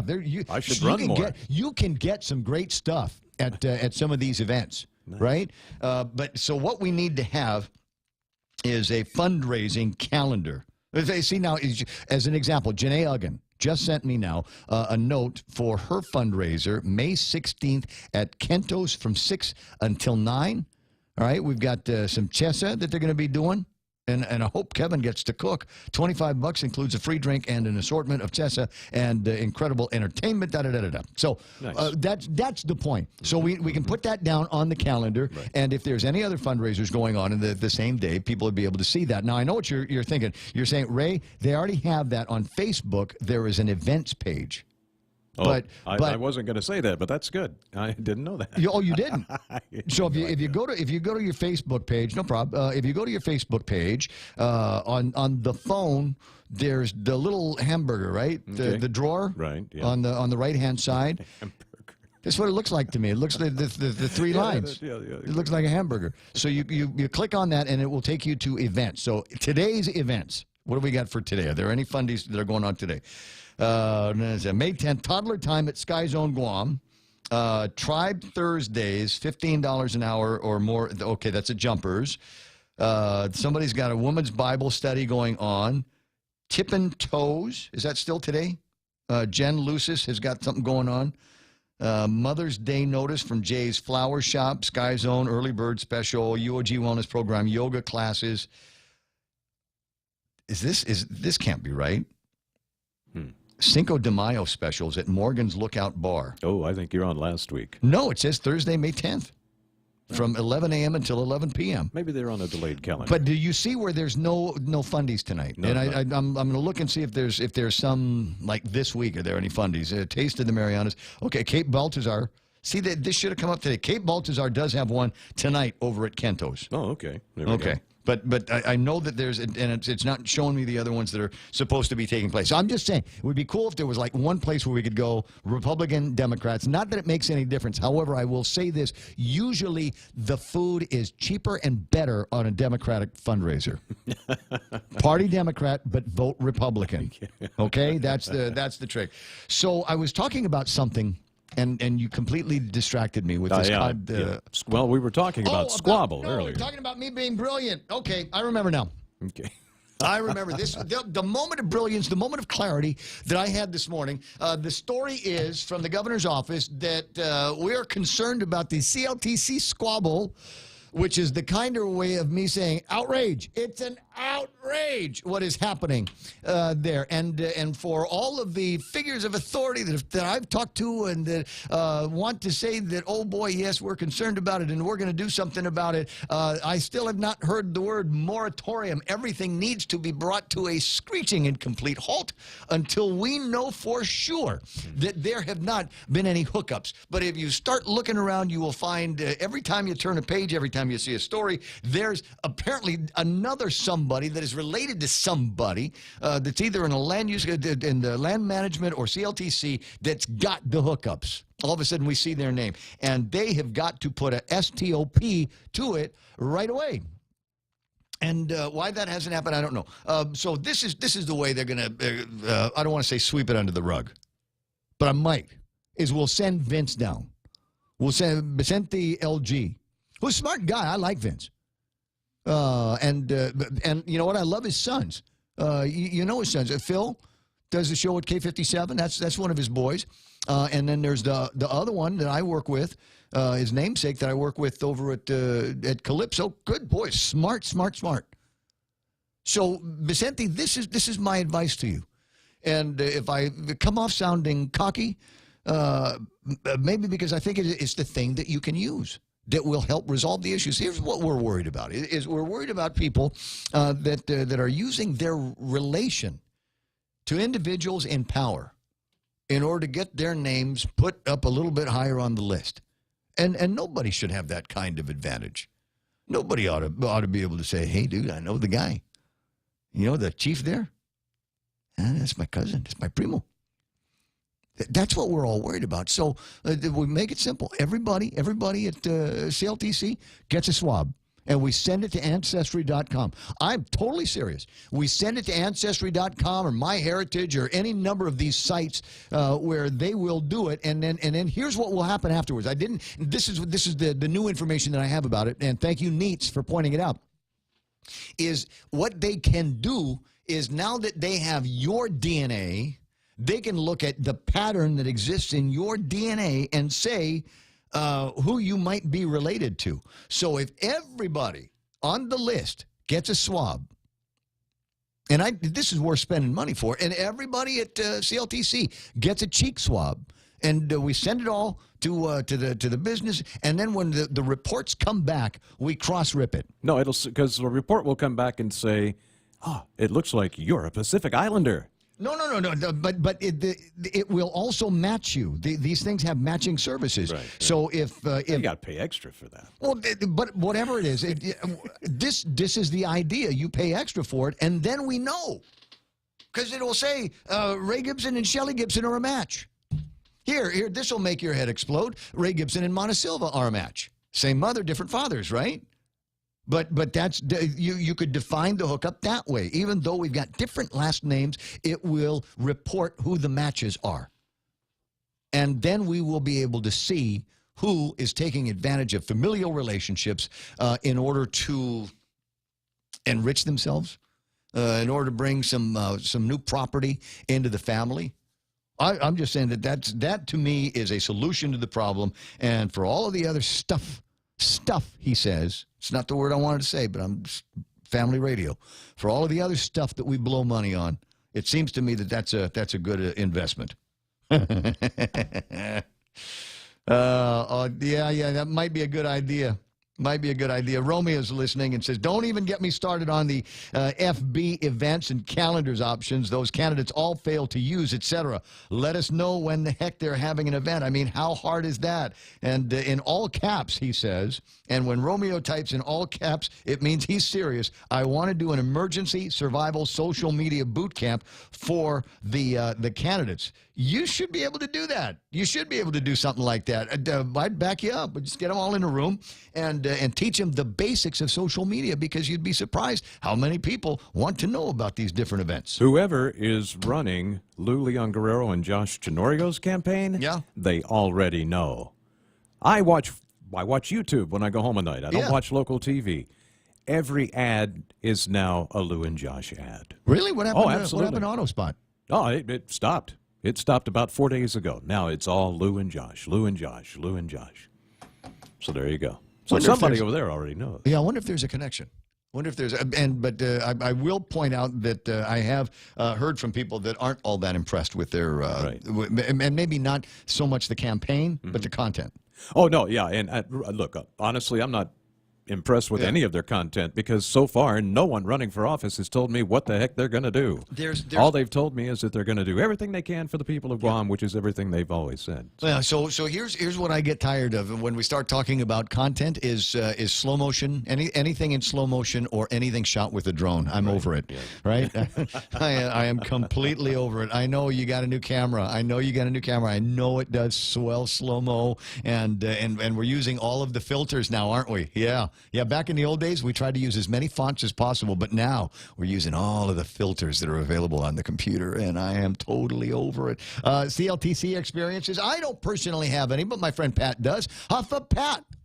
Hey, Huffa Ray. What do you want to rant about today? What's stuck in your, what are you going to get crazy about? I was just going to make a suggestion Go for ahead. Tomorrowland Trust to do what they did to me, where they did a background check on me. Yeah, I had to prove who I was. What am I? Am I a tomorrow? Am I what? So why didn't they do this? Why is all this thing coming up now? Just because they have, Barrigada Heights? Yeah. Now they're putting it in the news, but when I was making complaints, there was nothing. Everything was under the table. Wait, so they did a background check on you? I mean, like you were applying for a gun license or something? Yeah, I had to prove that I was at least a Chamorro descendant, because I wasn't born here, but came here in 1948. That's right. The Organic Act. I had to prove my father was a Chamorro. I had to prove so many things. But why aren't they doing this to everybody else? Well, I don't know. Yeah. I don't know. So it just came out that you had to do it, but nobody else has to jump through that hoop. Yeah, and I didn't have no relative in there, believe me. Well, but maybe that was the problem. Maybe because you weren't related to anybody, they asked around and said, "Hey, Majesty, who's this girl with the boy's name?" I was so sad, Does anybody know her? Did you ever go to the Fanakbut for her? And no, if we don't know who you are, you're not getting land. I know, right? I mean, they should do what they did to me, and maybe they won't have all those problems now. Interesting. I mean, they still screw me over, but, because they did have a relative in there, and they took part of the land I was given when it was only an arrendo. So, I'm just saying. DNA testing, Pat. That's how we're going to solve the problem. I know you brought that up. No, we should. There should be a way. We should be able to identify and ensure that this person here is not relative of that person there. There needs, because if you won't disclose it, Chris Barnett will find out. And then it's going to be in KUAM. To Chris, a lot of times, that's a good guy right there, too. Yeah, he's got some backbone, and he's asking some tough questions. Yeah. And hey, Ray, he doesn't care who's related. That's right. Sometimes that helps. Sometimes it helps not to be relation to everybody. Yeah, we need an outsider to check into this. I think we will. All right, Pat. I'll talk to you pretty soon. Bye, Ray. I'll tell Chris. I'll tell Chris to find you. I think it'll make an interesting story. Yeah. All right. Okay. All right, dear. I'll see you soon. 8:51, the Ray Gibson Show until it's not going to be anymore. So that's my kind of solution to what I think needs to happen over there. We're closing in on 9 o'clock in the morning in the last hour of the program, and there's still a few people I want to talk to and a couple of follow-ups I wanted to do. There was, it's in my notes. Standby one is here in front. Dennis calls for unity behind Chamorro rights at one Guam debate. And while I'm thinking about it, now would be a good time to refresh the poll and see if Ray Tenorio is still in the lead. Did minions from Adelup find themselves clickety-click all night long? 52.98% right now for Ray Tenorio. Wait a second. That number's gone down. 46.83. Carl Gutierrez at 28.1. In third place, Frang Uggan at 12.6. And then there's Dennis Rodriguez at 10.19 and Lulian Guerrero at 2.2. And I'll let you know when this is all done. The comments, I go in and check the comments every once in a while if somebody's put something good up there. And when I say good, my definition is it won't get me sued. I'll go ahead and allow it to be posted. Carl Gutierrez clearly won last night's debate, but more important for me as an undecided voter, it was the first time I'd seen them all together at one time. And he set himself apart from the rest. Somebody else likes Ray Tenorio, just wrote Bota, Bota, Bota. And then Sergeant SFC Juan T. Cruz says Ray Tenorio won, but wrote all the other candidates were pushing their agendas without answering the debate questions. Sakin Roy says good luck, LT. And there's a couple of long ones that I'm not going to read. There should be a standard. When you send somebody an email, when you make a post on the internet, there should be a standard that it shouldn't be any more than a couple of paragraphs. Sometimes my response is TLDR. Too long, didn't read. So I still want to know what it is that you're trying to say, but if you put it in something that's going to be, a page or two, on the internet, I ain't got time for that. I mean, and it's not that I'm big and fancy and important. There's something there is other clickbait that I'm looking at. So if you're going to write War and Peace on the internet, trust me, there's one or two people that will read it. There's one or two people that are in love with what you've got to say. Same as when I'm on a rant here, I just assume that everybody's going to listen, whether I'm talking for 20 minutes or 5 minutes. But somebody will. Somebody will. And somebody will read these long things on the internet. Most people go, okay, what's next? What's the next one? And see, mass communications isn't as easy as people think, is it? No. You have to say less with more, or more with less. Well, and so Dennis calls for unity behind Chamorro rights at the One Guam debate. And Ashley, I got to tell you, when I printed it out, it went a page and a half. Again, too long, didn't read, put it all in the headlines. Dennis speaks to Todo Guam at One Guam gubernatorial debate on decolonization. I stand in full support of the Chamorro right of self-determination. There's a lot happening in this email. You get to click and watch a video, and then there's a picture, and then there's more quotes and all of this other stuff. And as I say, too long, didn't read. But I think there might be something to some of it. There were more than one or two people that thought, hey, that's not so bad. We know he's Filipino, got a lot of Filipino supporters, and he's asking them to everybody get behind and be unified. But that's not the unification that I was looking for yesterday. And I still don't have an answer. Have we been able to find Regine? Is she dodging us? Is she not taking a call? Is she just saying, I don't want to talk to Ray? Rings and rings and rings, goes to voicemail and says it's scary. Full. It's scary sometimes when I go on Ray because I never know what he's gonna. Well, you were talking about Benita. Benita's not gonna answer because she's off island. When we call, she's probably asleep somewhere. Yeah. Right. So I'm just saying. So is there a unity pledge? Is the question. Is there at this time a unity pledge among the Democratic Party? And will it be violated? Will the unity pledge be violated? We've seen this before, not necessarily out of the Democrats, yes, but you get these guys, and the basic idea behind the unity pledge, because there's 4 Democrat teams, right? You got Dennis and the guy, you got Frank and the lady, you got Lou and the guy, and you got Carl and my cousin, right? You got those 4 teams. So the idea behind a unity pledge is so that at the end of the primary election, when there is just one, as the man in Highlander said, there can be only one. That one person should get the benefit of the support of all of the rest of the teams. Okay, this is not going to happen. I'll tell you why. As I said, You look at the amount of crap that's flying around right now, and all of the names that are being mentioned. You got the Ray thing over here. You got the Dennis thing over there. You got all of this stuff that's flying around, circulating, and it's all politics, right? Guess what? It's only 107 days away from the primary election. And some of these names have only surfaced as initials so far. Wait till we hear their names. It's 107 days away from the primary election, and if it is this crazy now, guys, imagine what it's going to be in 100 days when we're a week away from the primary election. And if you think that this is just something that is between the Democrats and Ray Tenorio, guess what? It ain't. Here's what's also going to happen sometime in the next, I don't know, we'll see it bubble up in the next 80 days, is we are going to start to see some scuffling going on among the senatorial camps.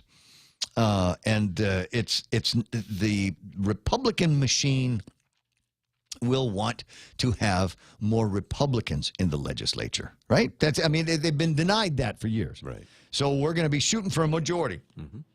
And maybe the only way to get a majority is to destabilize the Democrats that are in the legislature now, and to make the ones that are running for office that aren't current incumbents, make them look like idiots somehow. Yeah. So watch for more opportunities for shenanigans and skullduggery. Yes. Watch the tactics as they begin to evolve. And it sounds like it. I make it sound like it's a long way off, but 107 days, anybody that knows, this is life on Guam. You know how it is. It's January the 1st, and before you know it, it's Thanksgiving at Mom's house, right? So that's the way it's going to be here. I'm saying it's 107 days, and it sounds like a long way off. And the next time we get together, the next time we are conscious of this moment, it will be a week before the primary election, and we are going to see people in panic press release mode, trying to defend their positions in the legislature, or upend somebody else's opportunity to get into the legislature. It's the way it is, happens all the time. And I can hardly wait. Oh, my God. This is, I hate to say it, people will go, my God, it's like Ray, sometimes I listen to you on the radio, it's hard to find out which side you're on, because sometimes you take a dig at both sides. Yeah, right? I sit at the most entertaining side of the table. That's my job. And to make it entertaining for you one way or the other. I know it's crazy like that. So we're looking for the Democratic Unity Pledge. Hardly a point to asking for a Republican Unity Party pledge, right? Because it's just the one guy out there so far who's taken the barbs from the allegations made by Troy Torres, and a new one today. Woohoo! What's the new one?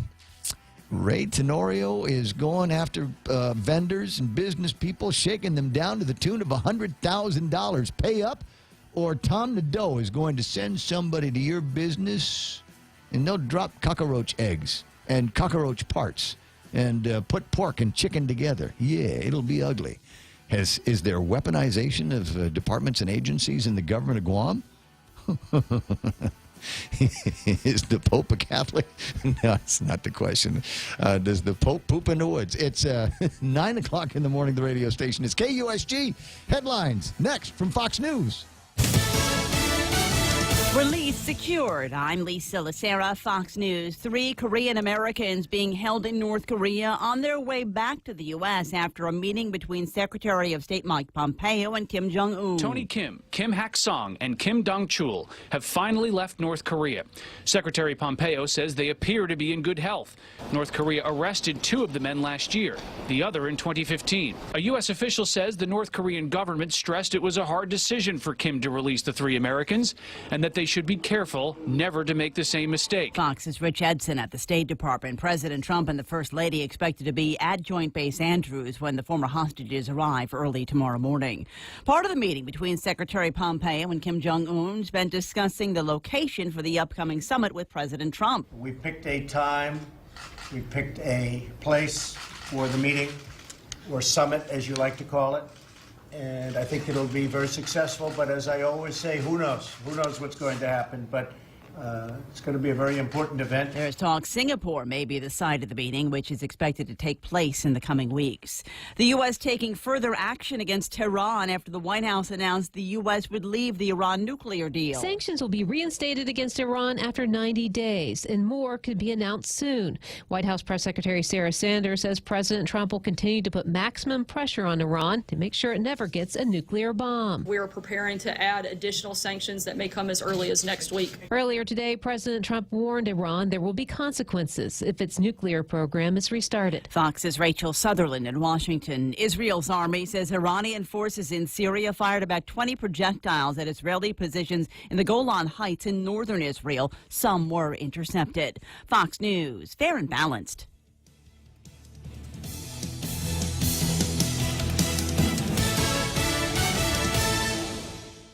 Connecticut water treatment customers don't keep coming back. They're satisfied the first time. That's right. Connecticut non-electric water treatment systems take care of your water problems, and you won't need to keep calling us for repairs. Join the list of satisfied Connecticut customers who purchased their non-electric water systems years ago and are still enjoying clean, conditioned water without any hassles from timers or circuit boards. American Water Tech. Smarter water. Better water. Call American Water Tech at 649-2301 or email them at info@americanwatertech.com. Circle K has just made it easier to select products that are better for you and your healthier lifestyle. When looking for items that are low carb, low sodium, low calories, low sugar, high in antioxidants, or high in protein, just look for the easy to spot better for you labels so you can find these items at a glance. Come by and see for yourself. It has never been more convenient to fill up on anything and everything that are better for you. Circle K. Take it easy. Plan in the testing phase that would allow drones and manned aircraft to fly in the same airspace. Drones are officially called unmanned aircraft systems. U.S. Transportation Secretary Elaine Chao says for them to coexist with manually operated craft, the program will test drones in currently prohibited circumstances. These include operations over the heads of people, beyond the line of sight, and at night. Several cities and organizations have been chosen as pilot partners to help write the rules. President Trump directed the U.S. DOT last year to launch the testing of unmanned flight operations in a nation where more than 1 million drones are registered to fly. Gernal Scott, Fox News. A new study finding screening blood donations for the Zika virus netted only a few infections at a cost of more than $5 million for each positive test result. The study, published today in the New England Journal of Medicine, found the blood donation testing requirements offered little bang for the buck. A new partnership between Amazon and Sears to keep you rolling. How's this for service? Shoppers will soon be able to buy any brand of tires on Amazon.com, have them shipped to a Sears Auto Center, and then bring in their car to get them installed. It's part of the latest deal between Sears and Amazon as the ailing department store looks to boost sales. Last year, Amazon began selling Sears' Kenmore brand of ovens, washers, and other appliances. Now, Amazon shoppers can ship tires to 47 Sears Auto Centers in 8 cities, with plans to eventually roll out the service to all 400 of its auto centers throughout the country. The deal also includes Sears selling its Die Hard tire brand on Amazon's website. Hillary Barsky, Fox News. Poland's culture minister has survived a no-confidence vote after he was accused of wasting public money when paying the equivalent of $120 million to Polish-born Spanish aristocrat for an art collection that includes a work by Leonardo da Vinci. Lisa Lacera, Fox News Radio.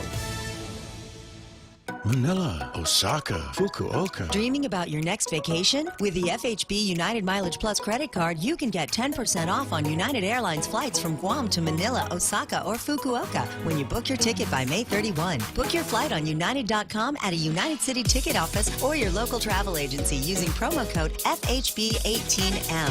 Visit FHB.com/United Fair Sale 18 for more details. Terms and conditions apply. First Hawaiian Bank, Equal Housing Lender, member FDIC. I'm supposed to talk now? I'm busy. I'm on Facebook here. What? I'm WhatsApping here. Is it still the show?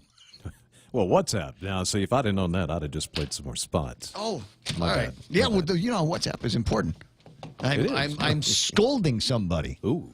on WhatsApp. Oh, hope it's not me. I'll check my no, messages. it's not. You know, it's a friend of mine that texted me something this morning, right? And so she texted me something. It's like 4:25.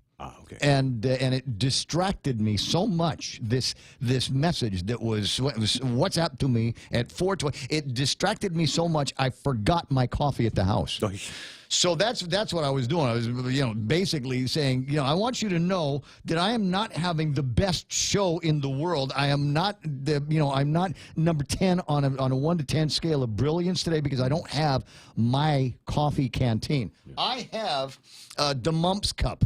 That's what I'm going to call it. This is the Mumps coffee cup here, and there's nothing wrong with it. It's a big coffee cup. It'll hold 12 ounces of coffee in here, but the thing is, it doesn't keep the coffee warm. I like to have hot six coffee. of those ounces are cold by the time you get to drink them, which explains the look on your face that everybody saw just moments ago.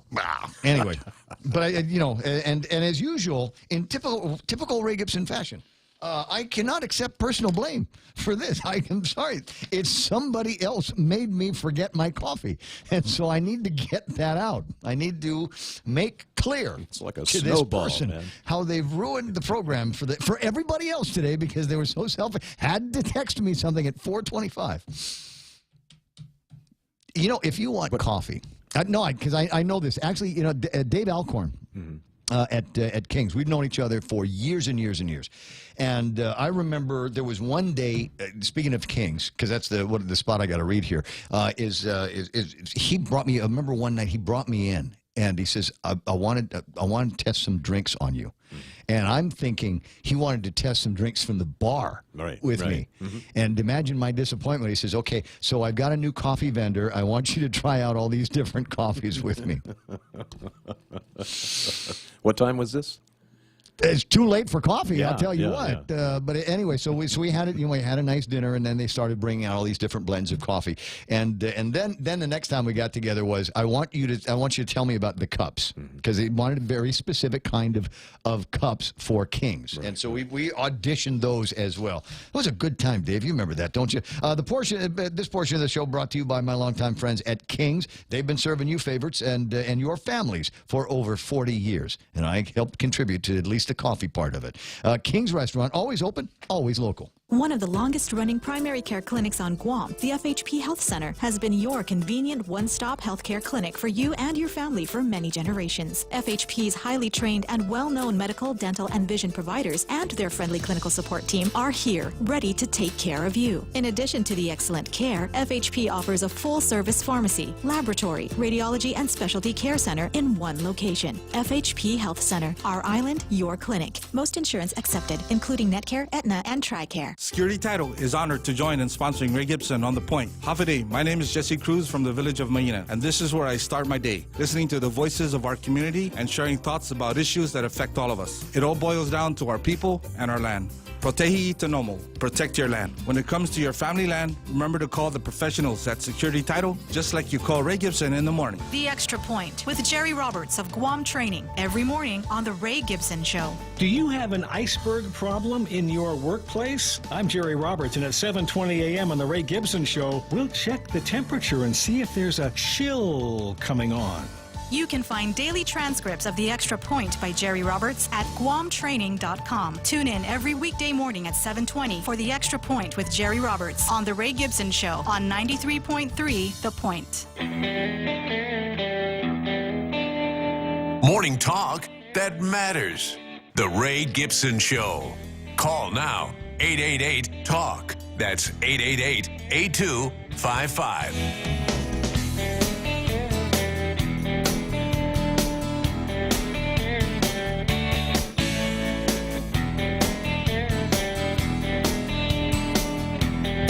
I've watched the same video. I got a note here from a friend of mine who listens to the program and is also a fan of other social media and other media.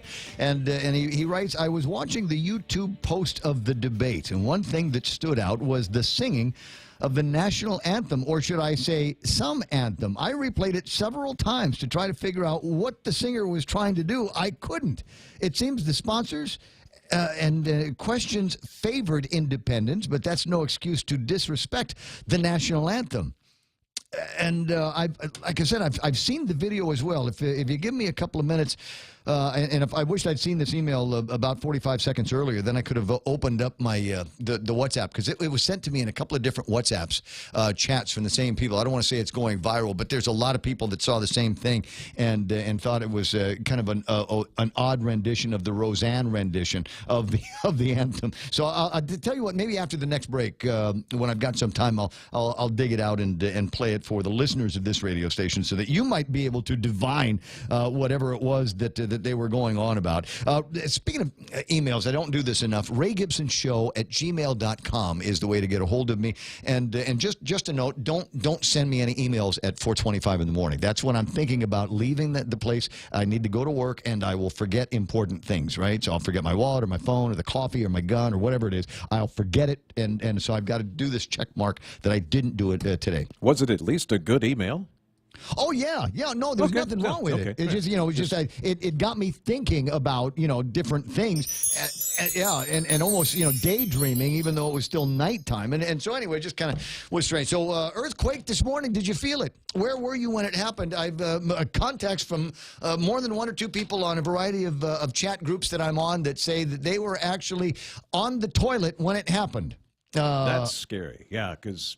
What do you do? You don't know why, and where do you go? What am I going to do? Is this it? Is this the one? And is this the way I'm going to be found? Well, the first thing you think is, can I get it in just one way? The first responders will find me like this. Huh? And How's that? And Mom was worried about dirty underwear. Can I tell you, this is the way my brain works. Some of you have known this about me for a long time. I believe in a thing called pre-disastering, and I learned that from watching The World According to Garp. And you remember in The World According to Garp of the very strangeness that was in that movie. He and the wife were looking at a house, and a plane crashed into it. And Garp said, "I'll take it. I'll take the house." And the logic behind it was pre-disastered. What could possibly go wrong now? A plane has already crashed into this house. The odds of it getting hit by another plane are astronomical. Yeah, mathematically, it's sound. So logic. Here we go, and so they bought the house, and it was a nice place to raise a family, and then it turned into The World According to Garp, which is still worth watching from time to time, by the way. But anyway, so I digress. I think I digress. I'm not sure. But the point is, what I do when I lay down at night after I say my prayers is will think of an earthquake. I'll think earthquake. Oh, okay. And the idea behind calling that demon is there's no way to predict an earthquake. Right. And I'm not good enough at the science of predicting earthquakes. But if I say I think we're going to have an earthquake, what are the chances of that prediction coming true? Right. And there actually being an earthquake. So that's what I do as I go, I'll bet there'll be an earthquake. Or just think about an earthquake, and then, because God just will not let me have the privilege of saying, I was thinking about an earthquake, and then we had one. Yeah. It ain't going to happen. Yeah, and this morning you probably weren't thinking about that. I wasn't thinking about that. Yeah, I was thinking about, what I was doing? I just made another cup of coffee that was cold instantly. It's the hard part of morning radio, guys, but all the rest of it is easy. Trust me, the rest of it is easy. But I was thinking, and it reminds me now, the discussion of an earthquake reminds me that I printed something else out yesterday that I didn't get to, and it's 14 things to stockpile for the next hurricane. I follow and get emails regularly from a prepper. And so he's branched off. He's branched off into a different. He's not doing so much by email anymore, as much as he's got a website. So the website is Ask a Prepper How To, or just Google that, or Google a guy named James Walton. And he's not one of these, real wild-eyed guys, right? SHTF guys. Yeah, some of that paranoia they pass around is a little bit much for me. But there is no, there's nothing better than being substitute prepared. For preparation, right? Yeah. So what if the earthquake today had been tougher? Right. What if it had been a big bad one like the one that we had back in the 80s, right? And I was here for that one, and I remember the shaking, and I remember trying to find, what do they call it, the triangle of life at the edge of the bed. And thinking, okay, well, if the roof comes in, maybe the bed will protect me, and there'll be a void space from which I'll survive. Right. Anyway, so what if it had been bad? What if, as the guys over at the National Weather Service say, we get a Cat 1? What if we get a Cat 2? Yeah. What's your level of preparation? I mean, are you even prepared for a Cat 1? Just a baby typhoon, 74 miles an hour to about 95? Yeah, because you at least need to have water, candles, batteries, very basic. Yeah, so 14 things to stockpile for the next big one. Number one is water. Water. You need water. You need water to brush your teeth, but more importantly, you need water for flushing of the buckets, bucket flushing of the toilet. So this is something that you really, really need to think about. You can always stockpile water for drinking. Right. That's no problem. But how do you stockpile enough water for flushing, especially sometimes after I remember Typhoon Pamela, and after Pamela, it felt like it didn't rain for weeks. Yeah. We got hit with a big bad storm, big bad typhoon, and then all of a sudden we're looking at each other going, where are we going to find water to flush? And you know where we found it? Oddly, on the roof. Yeah. On the roof of the house, the downspouts had gotten so jammed, the roof of the house was actually collecting water, which was great. Yeah. So we would go and get a big container, a trash can basically, and put it underneath the downspout, unplug it, and fill it up, and then replug it as soon as the bucket was full. And that's how we did that. The first couple of days, that's how we showered. Oh, yeah. That's how we were able to clean ourselves, because that was the only water we had access to. So number one, always water. Number two, and here's another Pamela story, gasoline.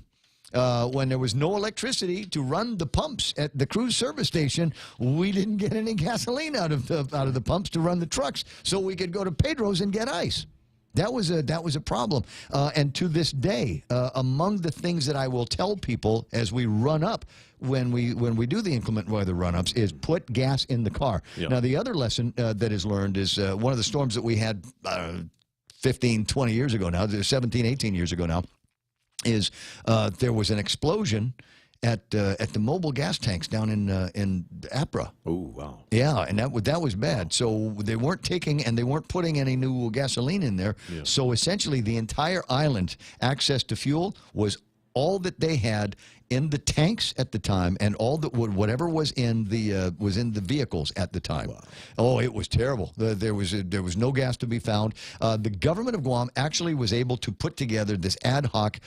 Folks will remember this. They actually were able to put together an ad hoc bus system using the DPW buses, because they did have the diesel. We had access to diesel. We just didn't have access to the gasoline. So always try to keep your gas tank on the full side, especially when it comes time for inclement weather. The author goes on to talk about tarps.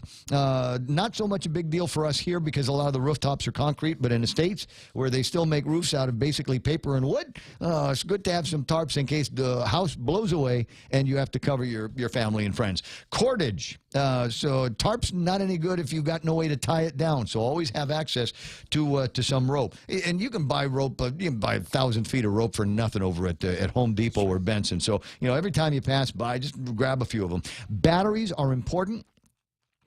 Because you'd be surprised how many things aren't rechargeable anymore. So always try to grab yourself some batteries. One of the things that I have in my ham radio stuff is a solar charger. Nice. Yeah. Oh, yeah. Oh, it's awesome. The solar charging technology, and they're not expensive, right? And it's got 5 or 6 panels, and you can hang it from a nail on the side of a building, and it's got USB. It'll send out 5 volts for the USB, but it'll also send out 12 volts. Nice. So you can plug it into things that need to get recharged, and you can plug it into things that do the charging, which is very, very cool. Nice. So it's good to have one of those things. Oil, all kinds of oil, regular oil, 2-cycle oil, because you might have a chainsaw and you might have gas, but that's a 2-stroke, and you need to put some kind of 2-stroke oil in it in order to make it go. If it came down to it, and the only way for you to get to safety, the only way for you to get to medical help is to chainsaw a piece of wood, a tree down.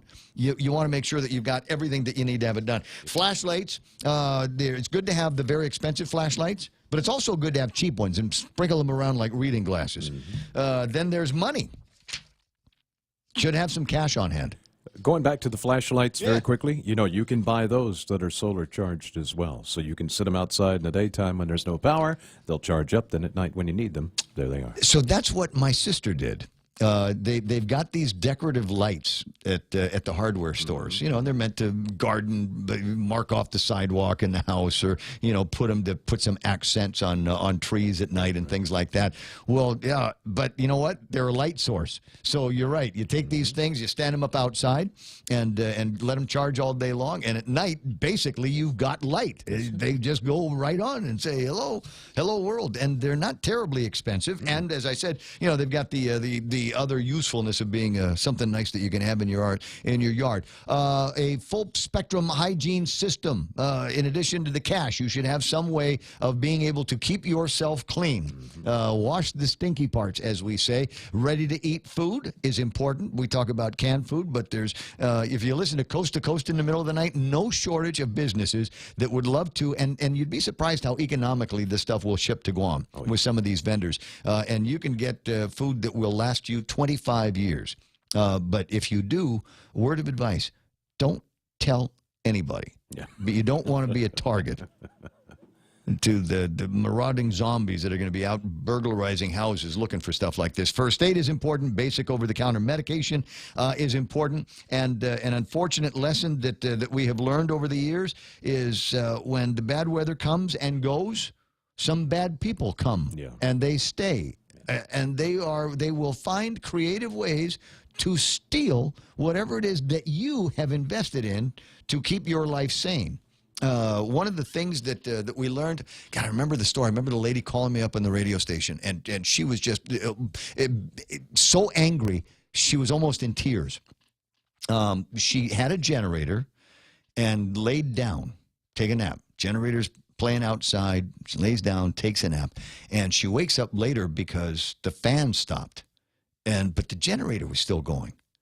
And she thought, what the heck is that? Wow. How is that? The fan isn't working. The lights that were attached weren't working, but the generator was still going. So she went outside and discovered that her generator was stolen. The thing that was making noise, somebody had a lawnmower.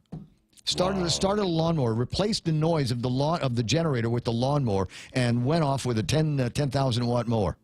Just amazing how creative these guys are. So number 13 of things to keep on hand, ammunition. So that if somebody is coming to loot you, I'm not sure what the law is in this country. Castle Doctrine. Castle Doctrine. Castle Doctrine. Yeah, somebody comes to loot your place, can we shoot looters? In their yard? In your yard? Sure. I got to check. We got to call a lawyer on that one. Okay. I don't want to just because No, we're not in Texas people anymore. Getting shot. I heard on Ray Gibson show is legal. The guy with the deep voice said, alternate cooking fuel is a good thing to have on hand. You would be surprised. You'd think, oh yeah, I got that. I got all kinds of LP gas in the back. No problem. Everything is going to be all right. And then you might have the LP gas, but your barbecue pit might be no good. Might be Baba. Might be broken in Majulang from the typhoon. So make sure that you've got an alternative cooking method and alternative cooking fuels. They've got the little Korean things, the little, it looks like you put a thing of hairspray in them. Oh, okay. Yeah, right? So you get one of those there, especially like now. They're cheap now because we haven't had a typhoon. Get one of those and a six-pack of the little fuel things. They keep forever. And trust me, you will be happy that you listen to this broadcast when the time comes. Hey, it's 9:24 in the morning. Oh, sorry. Did we break away from the conversation about politics? It just seems to me we've been there for so long, and I don't want to make this another one of those, every morning has to be about Troy and the nonsense that he's spewing. I will say, I probably would have done it while Kevin was here, but we were chomping on other issues and other topics at the time. But there's, in today's Daily Post, their editorial is, and this is the rare occasion where I disagree with the editorial committee at the Guam Daily Post. Back up drug use denials with drug testing.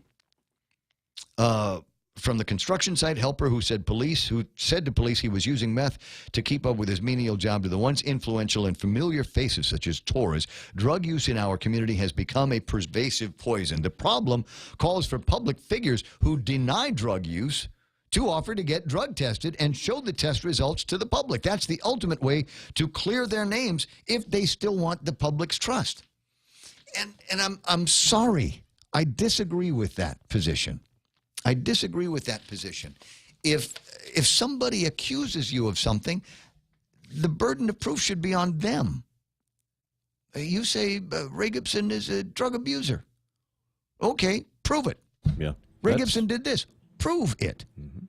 You can come out with an allegation all day long. That doesn't require me to prove my innocence. There should never be a position that anybody, I don't care how you feel about Ray Tenorio or Eddie Calvo or J. Dean Tuncap or Benita Menglotnia or anybody else now that Troy is trying to slander here.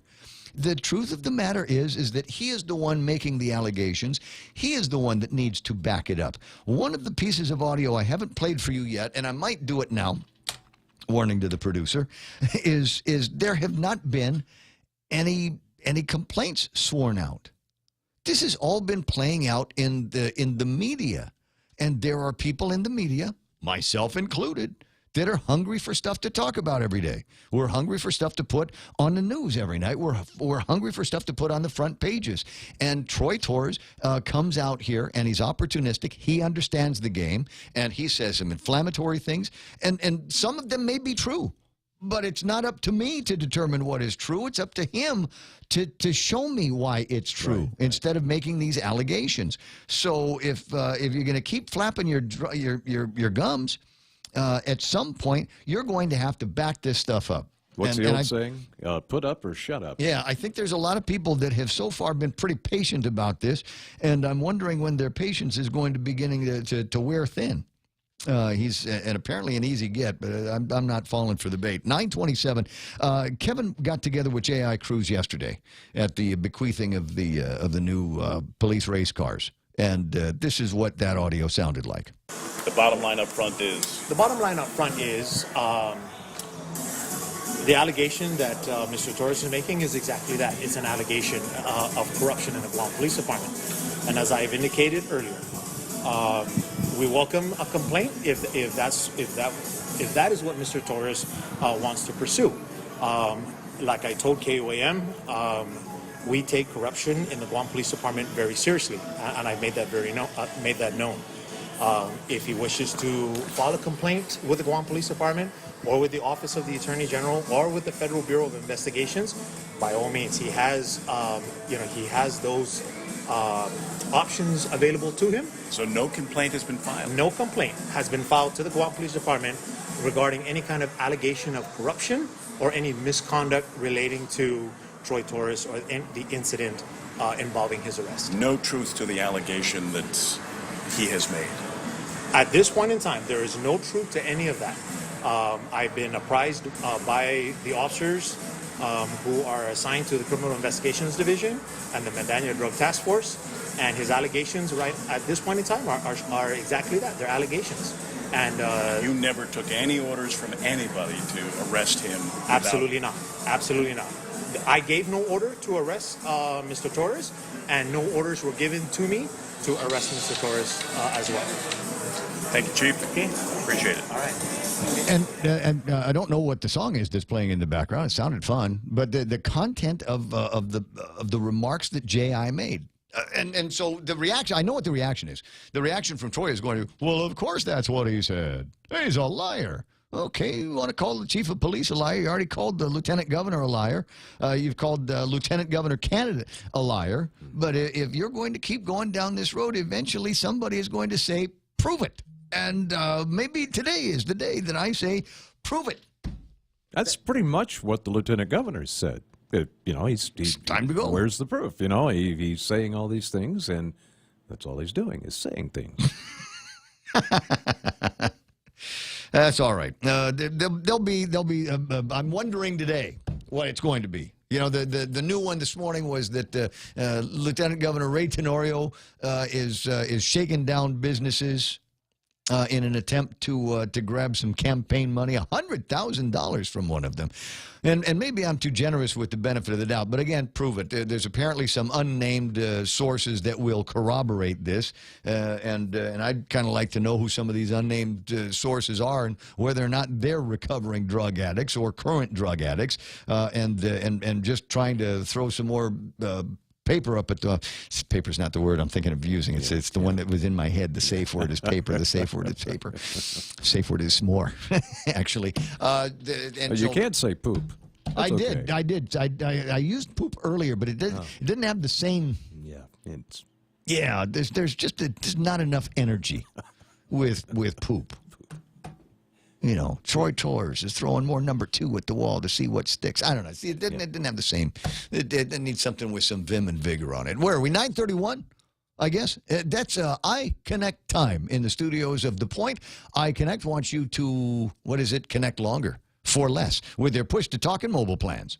Mother's Day is the sweetest at Cold Stone Creamery. We're celebrating Mom with lemon pie ice cream and strawberry shortcake ice cream, a rich and dreamy ice cream cake, or strawberry passion ice cream cake. Only at Cold Stone Creamery, making fresh batches of ice cream in every store. Also available is an exclusive mango shortcake ice cream cake, layers of moist yellow cake and mango ice cream wrapped in a fluffy white frosting. An array of delicious Mother's Day ice cream cakes available only at Cold Stone Creamery, located at the Guam Premier Outlets and the Micronesia Mall. Are you a homeowner looking to save money on your power bill? Ever thought about getting solar on your roof? If the answer is yes, Micronesia Renewable Energy will install a solar energy system on your roof for zero money down, so you can save money on your power bill. Sign up in the month of May, and MRE will pay you $400 in cash. That's right. In the month of May, get a solar energy system on your roof, and MRE will pay you $400 just for signing up. Conditions apply. Call 632-2613 for details. MRE, the smarter choice. Hey, it's your stomach again.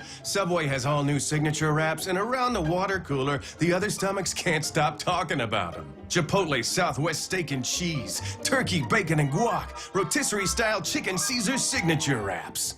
Listen, if I'm honest, as a talking stomach, I don't have a lot of life experience. But I do know one thing. These signature wraps are jam-packed with meat. So what are you waiting for? I'm growling over here. Subway, make it what you want.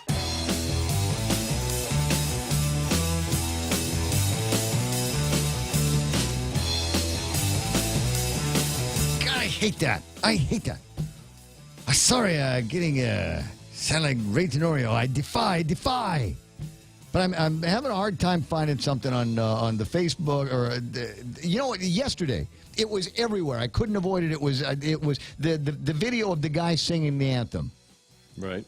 I never actually You never saw got it? I did not get it, but I'm not connected with all the same people. Can you yell at the guys out in front to see it? Because I thought it was on our chat. Just a holler out in the front, and if anybody has it, tell them to put it on the company chat so I can play it. Because I can't.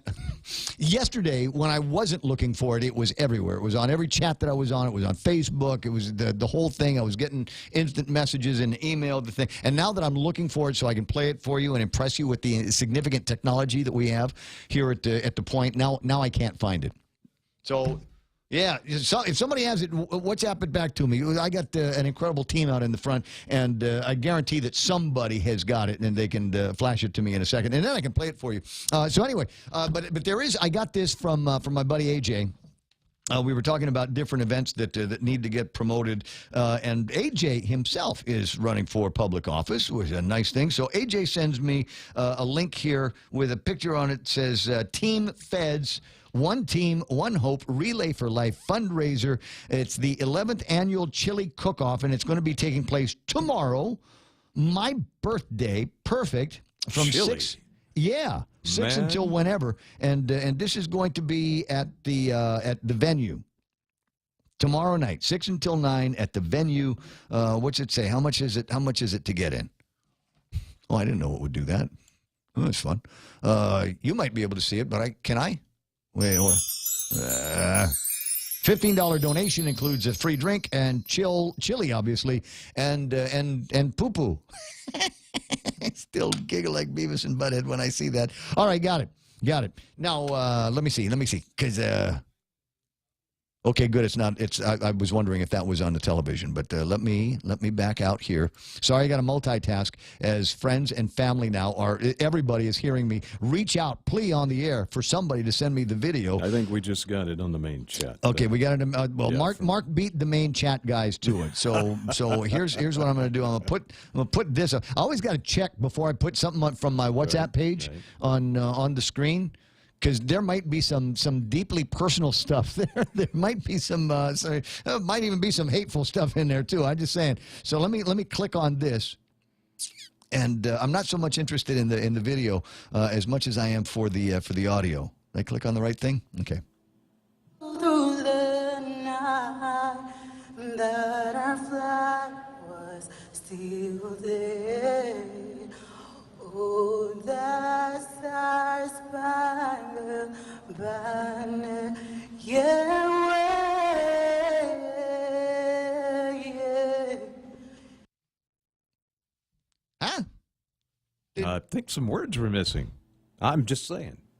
I've It's never like actually. a Mariah Carey performance where she just, you know what, the monitors aren't working, and I don't know where I am in the song. Let's try that. Let's try that again. Through the night, that our flag was still there. Oh, the Star-Spangled Banner, yeah, yeah. Yeah, pretty much missed a whole line there. Okay, well, he might not have. I'm trying to try. I'm not going to play it again, but I think I'm wondering if he's switched from English to Chamorro. Well, I don't know. I just heard a whole line being missed in that last line there. And so my problem is I'm just it's there. He was doing a little bit of over singing on the song, putting a little too much gospel in there, and so I'm not sure exactly what happened. And if it's so the combination of gospelizing it and then switching languages, maybe making it a little bit unintelligible to some of the listeners. I don't know.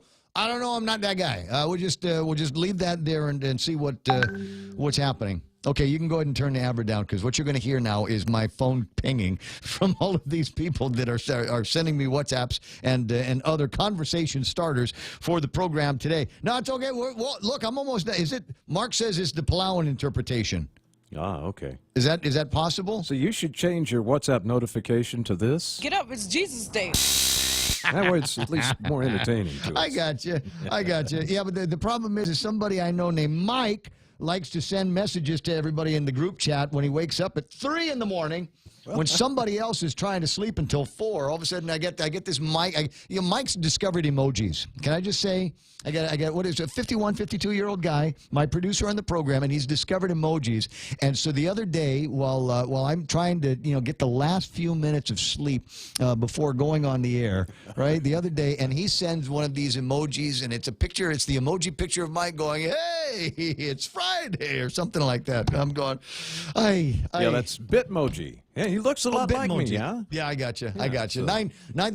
There's not an age limit on Bitmoji, huh? There is not. No, you should sign up. You can make your own little guy and. Oh, now where do all of the thought starters come from? Because I noticed that there's a variety of different scenarios that Bitmoji works for, right? Basically, once you make your little character, then it will incorporate that character into any of the little settings that it is already pre-made. Oh, I see. So you pop in there, and it gives you certain emotions that you could feel. Like if you want to send out love messages, that's fine. Happy messages, blah blah blah. You can search for a specific word, like money, like I did yesterday. Okay. And boom, there was a little emoji. I had like 5 to choose from that had something to do with money, so I just picked one. Interesting? Yeah, it's kind of cool actually. That's why I've been taking advantage of it. Do they have some for condolences in there? Yes, they do. Do they have some that there's congratulations, it's not age? Do they have that one? Could you check? We'll check it. Do they have the you should see your physician one? Sorry, it's 20 away from 10 o'clock. It's just the way my brain bends at around this time of day. All right, so I'm sure there's 1 or 2 things that I have not yet had the opportunity to talk about. I'm sorry. I should plan out the show better for exactly moments like this. Did you see, and I think it's in the, forget which of the news it's in. Not that. Oh, here it is. Not found. It's in today's Guam Daily Post. Suspect in scam against tourists pleads not guilty. See, even they're tired of writing out Derek Bazahill's name, right? Derek Evan Hills, also known as Derek Bazahills, has pleaded not guilty to charges of impersonating a public officer, theft by deception, and theft by threatening. Wow. Can I just go over a little bit of the timeline here? He had already been kind of arrested for it. or allegations made that he had done this, that he denied on Facebook. I said, no, I'm taking care of somebody sick over at GMH. Yeah, big story. Yeah, and everybody had the Facebook on that one. Everybody had the WhatsApp with the thing. And then what followed was the WhatsApp of him actually showing somebody his passport card and a badge. And then there comes a picture of the receipt that he wrote out that said Parks of Recreation, R-A-Y. That's how we went over this, remember? And I'm sure it's still in your chat history somewhere. And then, I'm told, upon further prodding from the investigators, he admitted to it. He confessed to doing it. So how do you go from all of this? This is what the lawyers refer to as a preponderance of evidence, what a layman would refer to as a mountain of evidence, including your own admission. So now he gets in front of the judge. Not guilty, Your Honor. I cannot lie. It was not me. Yeah. Even though the Miranda Act says that everything he told police is admissible in court. I know I got it. I remember when I was a kid, I memorized it. What's I no longer have it memorized because there's other things that have taken that space in my brain. I used to have the Miranda Act memorized, so I'd know it when I'd hear it. But the other thing is I forgot it because I replaced it with, this is the famous Budweiser beer. We know of no other brand which costs so much to brew and age. Our exclusive beechwood aging process produces a smoothness and a drinkability you will find in no other beer at any price. You know, the best time of advertising for Budweiser, the frogs and the ferret. Was it Bud Light? Was it that one? I always thought that was good. Oh, okay. Yeah, that one. Or Yes, I Am. Yes, I thought Yes, I Am was pretty fun, too. Sorry, I digress. I'm just wondering where this guy is getting his legal advice. This is the time, we're fond of a phrase. We used to have this phrase when I was at cable TV.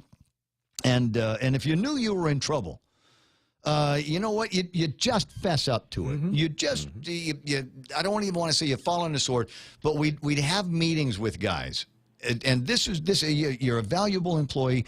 Other than this, we really, really are happy with your contributions that you make with the company, and we'd like you to stay. But, and we had a name for those meetings. They were called Come to Jesus meetings. Yeah. So this is Derek, and I'll say Troy. This is a come to Jesus moment for you. This is not wake up as Jesus time. This is a come to Jesus moment where you've got an opportunity in front of you. While there are still people that love you, want to embrace you, want to see good things for you, you haven't ticked off everybody on the planet just yet. But you're close. And we're at that time where this is the moment where you need to come to Jesus. Are there issues in the administration? Probably. Is it possible that many of the things that you were talking about have got that sliver of truth that many people want to believe? Yes, it is possible. But nobody is going to believe you because you are not in the arms of Jesus. You are not in the bosom of the Holy Family. So now is the time to come to the bosom of the Holy Family and forget about these tirades. If it's true, the truth will out, whether it's you or somebody else. So I'm just saying. This would be the time where I don't know. I'd start going to church, and without getting too holy roller on you, there's somebody there has got the answer for you. Do we have the angel?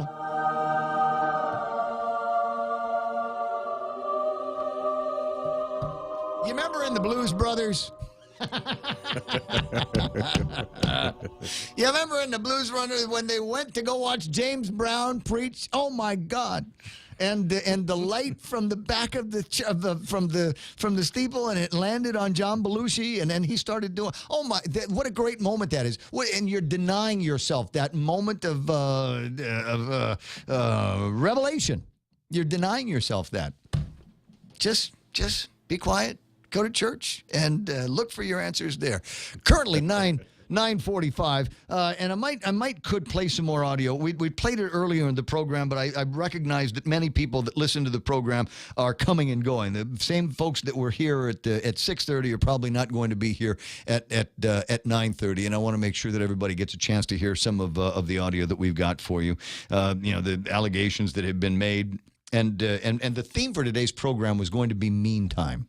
Right, because it was going to be meantime. So we've got the new threat to businesses: support Tenorio, or else we'll weaponize the Department of Public Health, and they will go into your place of business, and we're going to find enough demerit to shut you down if you don't put $100,000 into my political action committee. That's the recent allegation, and I'm sure at some point we'll get some kind of answer on that. Meantime. Yeah, well, never mind that the Department of Health actually has to document everything they actually find, pictures and everything else. And I know from some of the places that they have shut down that they were righteous shutdowns. Yeah. So it's not like it's $100,000 and your place is all of a sudden type A and sanitary. It was still going to get shut down.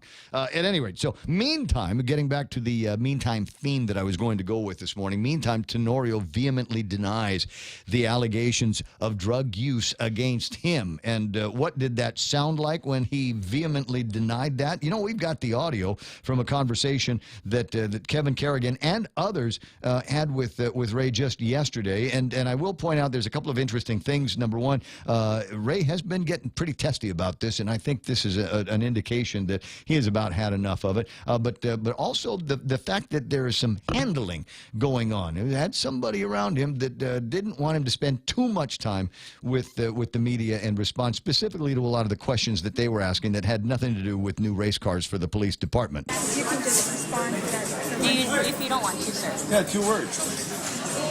Not true. That's good. Are you a user of Absolutely not.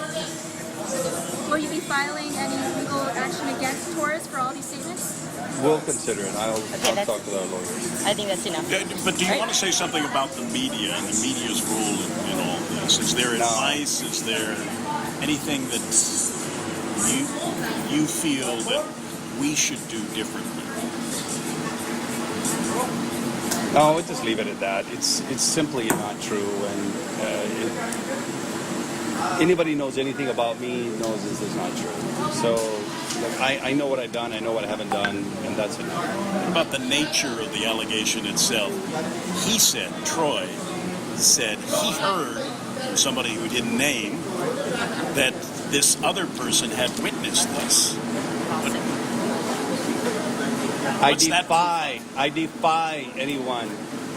Listen, ladies and gentlemen, the people of Guam are smart.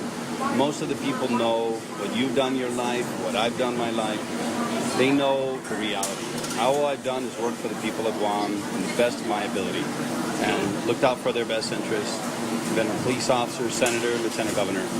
These charges are absolutely lies, and that's all I can tell you. And frankly, as a candidate for governor, there are some things that we have to start keeping a campaign clean. We are to run a campaign based on ideas and what we're going to do for the people of Guam.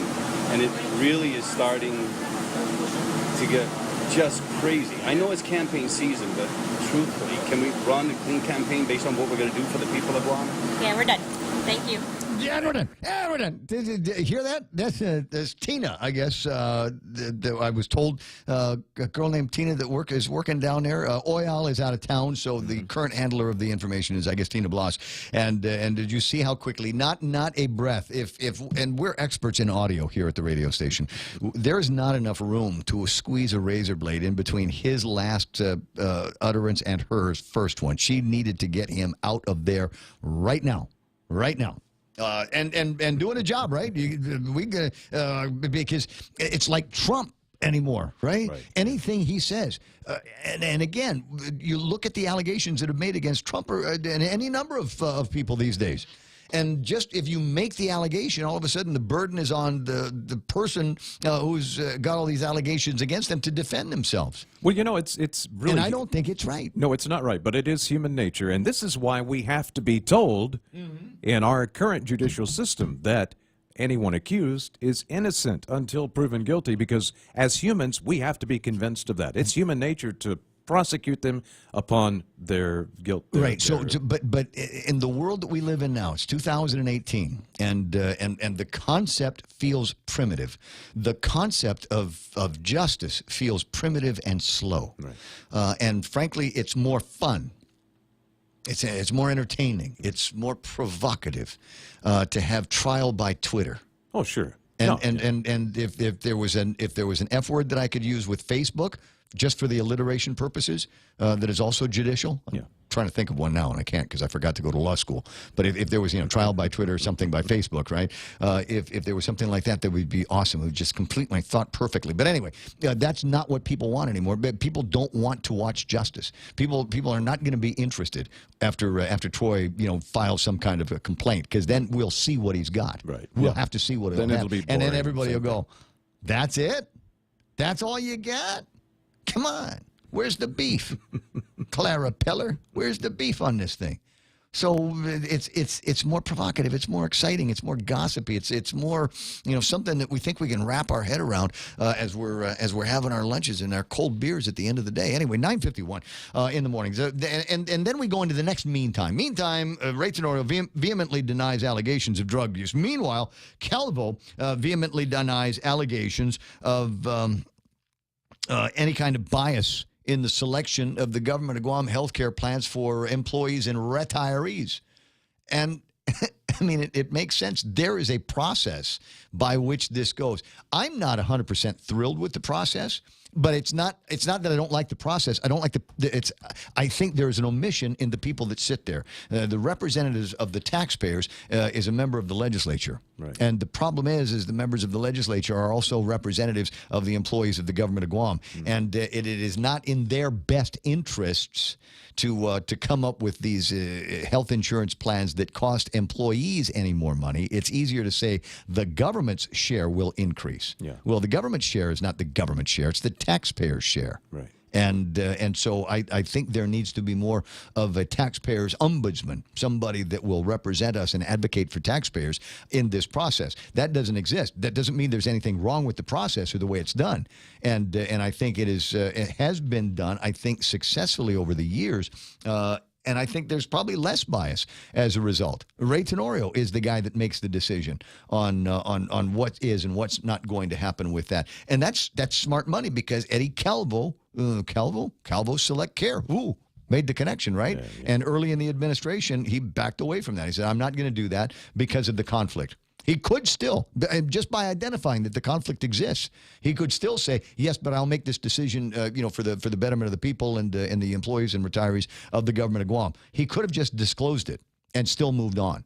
But in this case, he let Ray handle it. So I think there's less bias in that. Meantime, Calvo backs up Eric Palacios. Do I have time for that? I think I've got. It's a short piece, another piece, and I want to make sure, because Kevin does so much work here. I want to make sure that the audio that he brings into the program gets heard. Meantime, Eddie Calvo backs up Eric Palacios and his selection there for his role at Customs. Concerns about some of the accusations that have been made? Eric's a good man, and I have total confidence in him. Again, these things are coming out. They're coming out now. They're coming out in an election year. But this guy has worked in so many different areas of our administration. There are always issues in an administration, and some issues are worked out. But there's nothing to, we're not hiding anything. We're going to give out, I want to be as transparent as possible. But even with some of the accusations made by Troy, that's wrong. And you got to take a look at all sides of the story. So one thing I want to ask the media, as these accusations come out, because I figure what you're seeing now here is just going to become more prevalent as we get closer towards Election Day.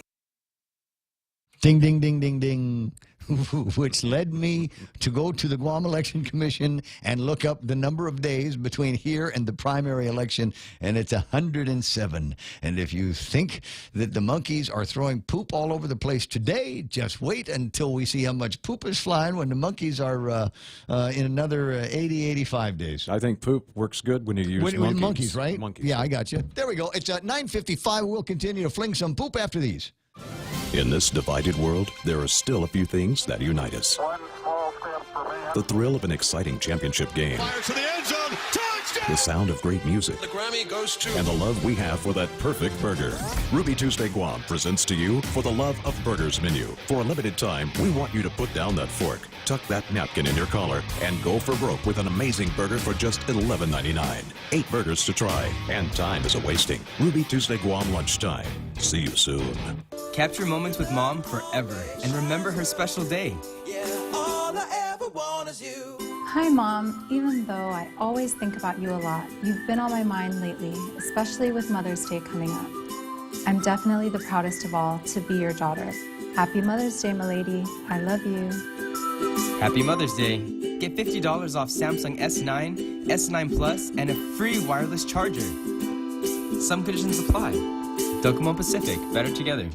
Now you can choose your favorite Nissan rides and 30 flyaways on Philippine Airlines when you play Micronesia Mall's Your Best Choice giveaway. To play, present mall receipts to win a new Versa Note SR, the Crossover Rogue Sport SV, the Heritage Edition 370Z, or you can choose a tough Nissan truck. Plus, there are great instant prizes from Burger King and Foot Locker. Win more cars, trips, and prizes when you play Micronesia Mall's Your Best Choice giveaway.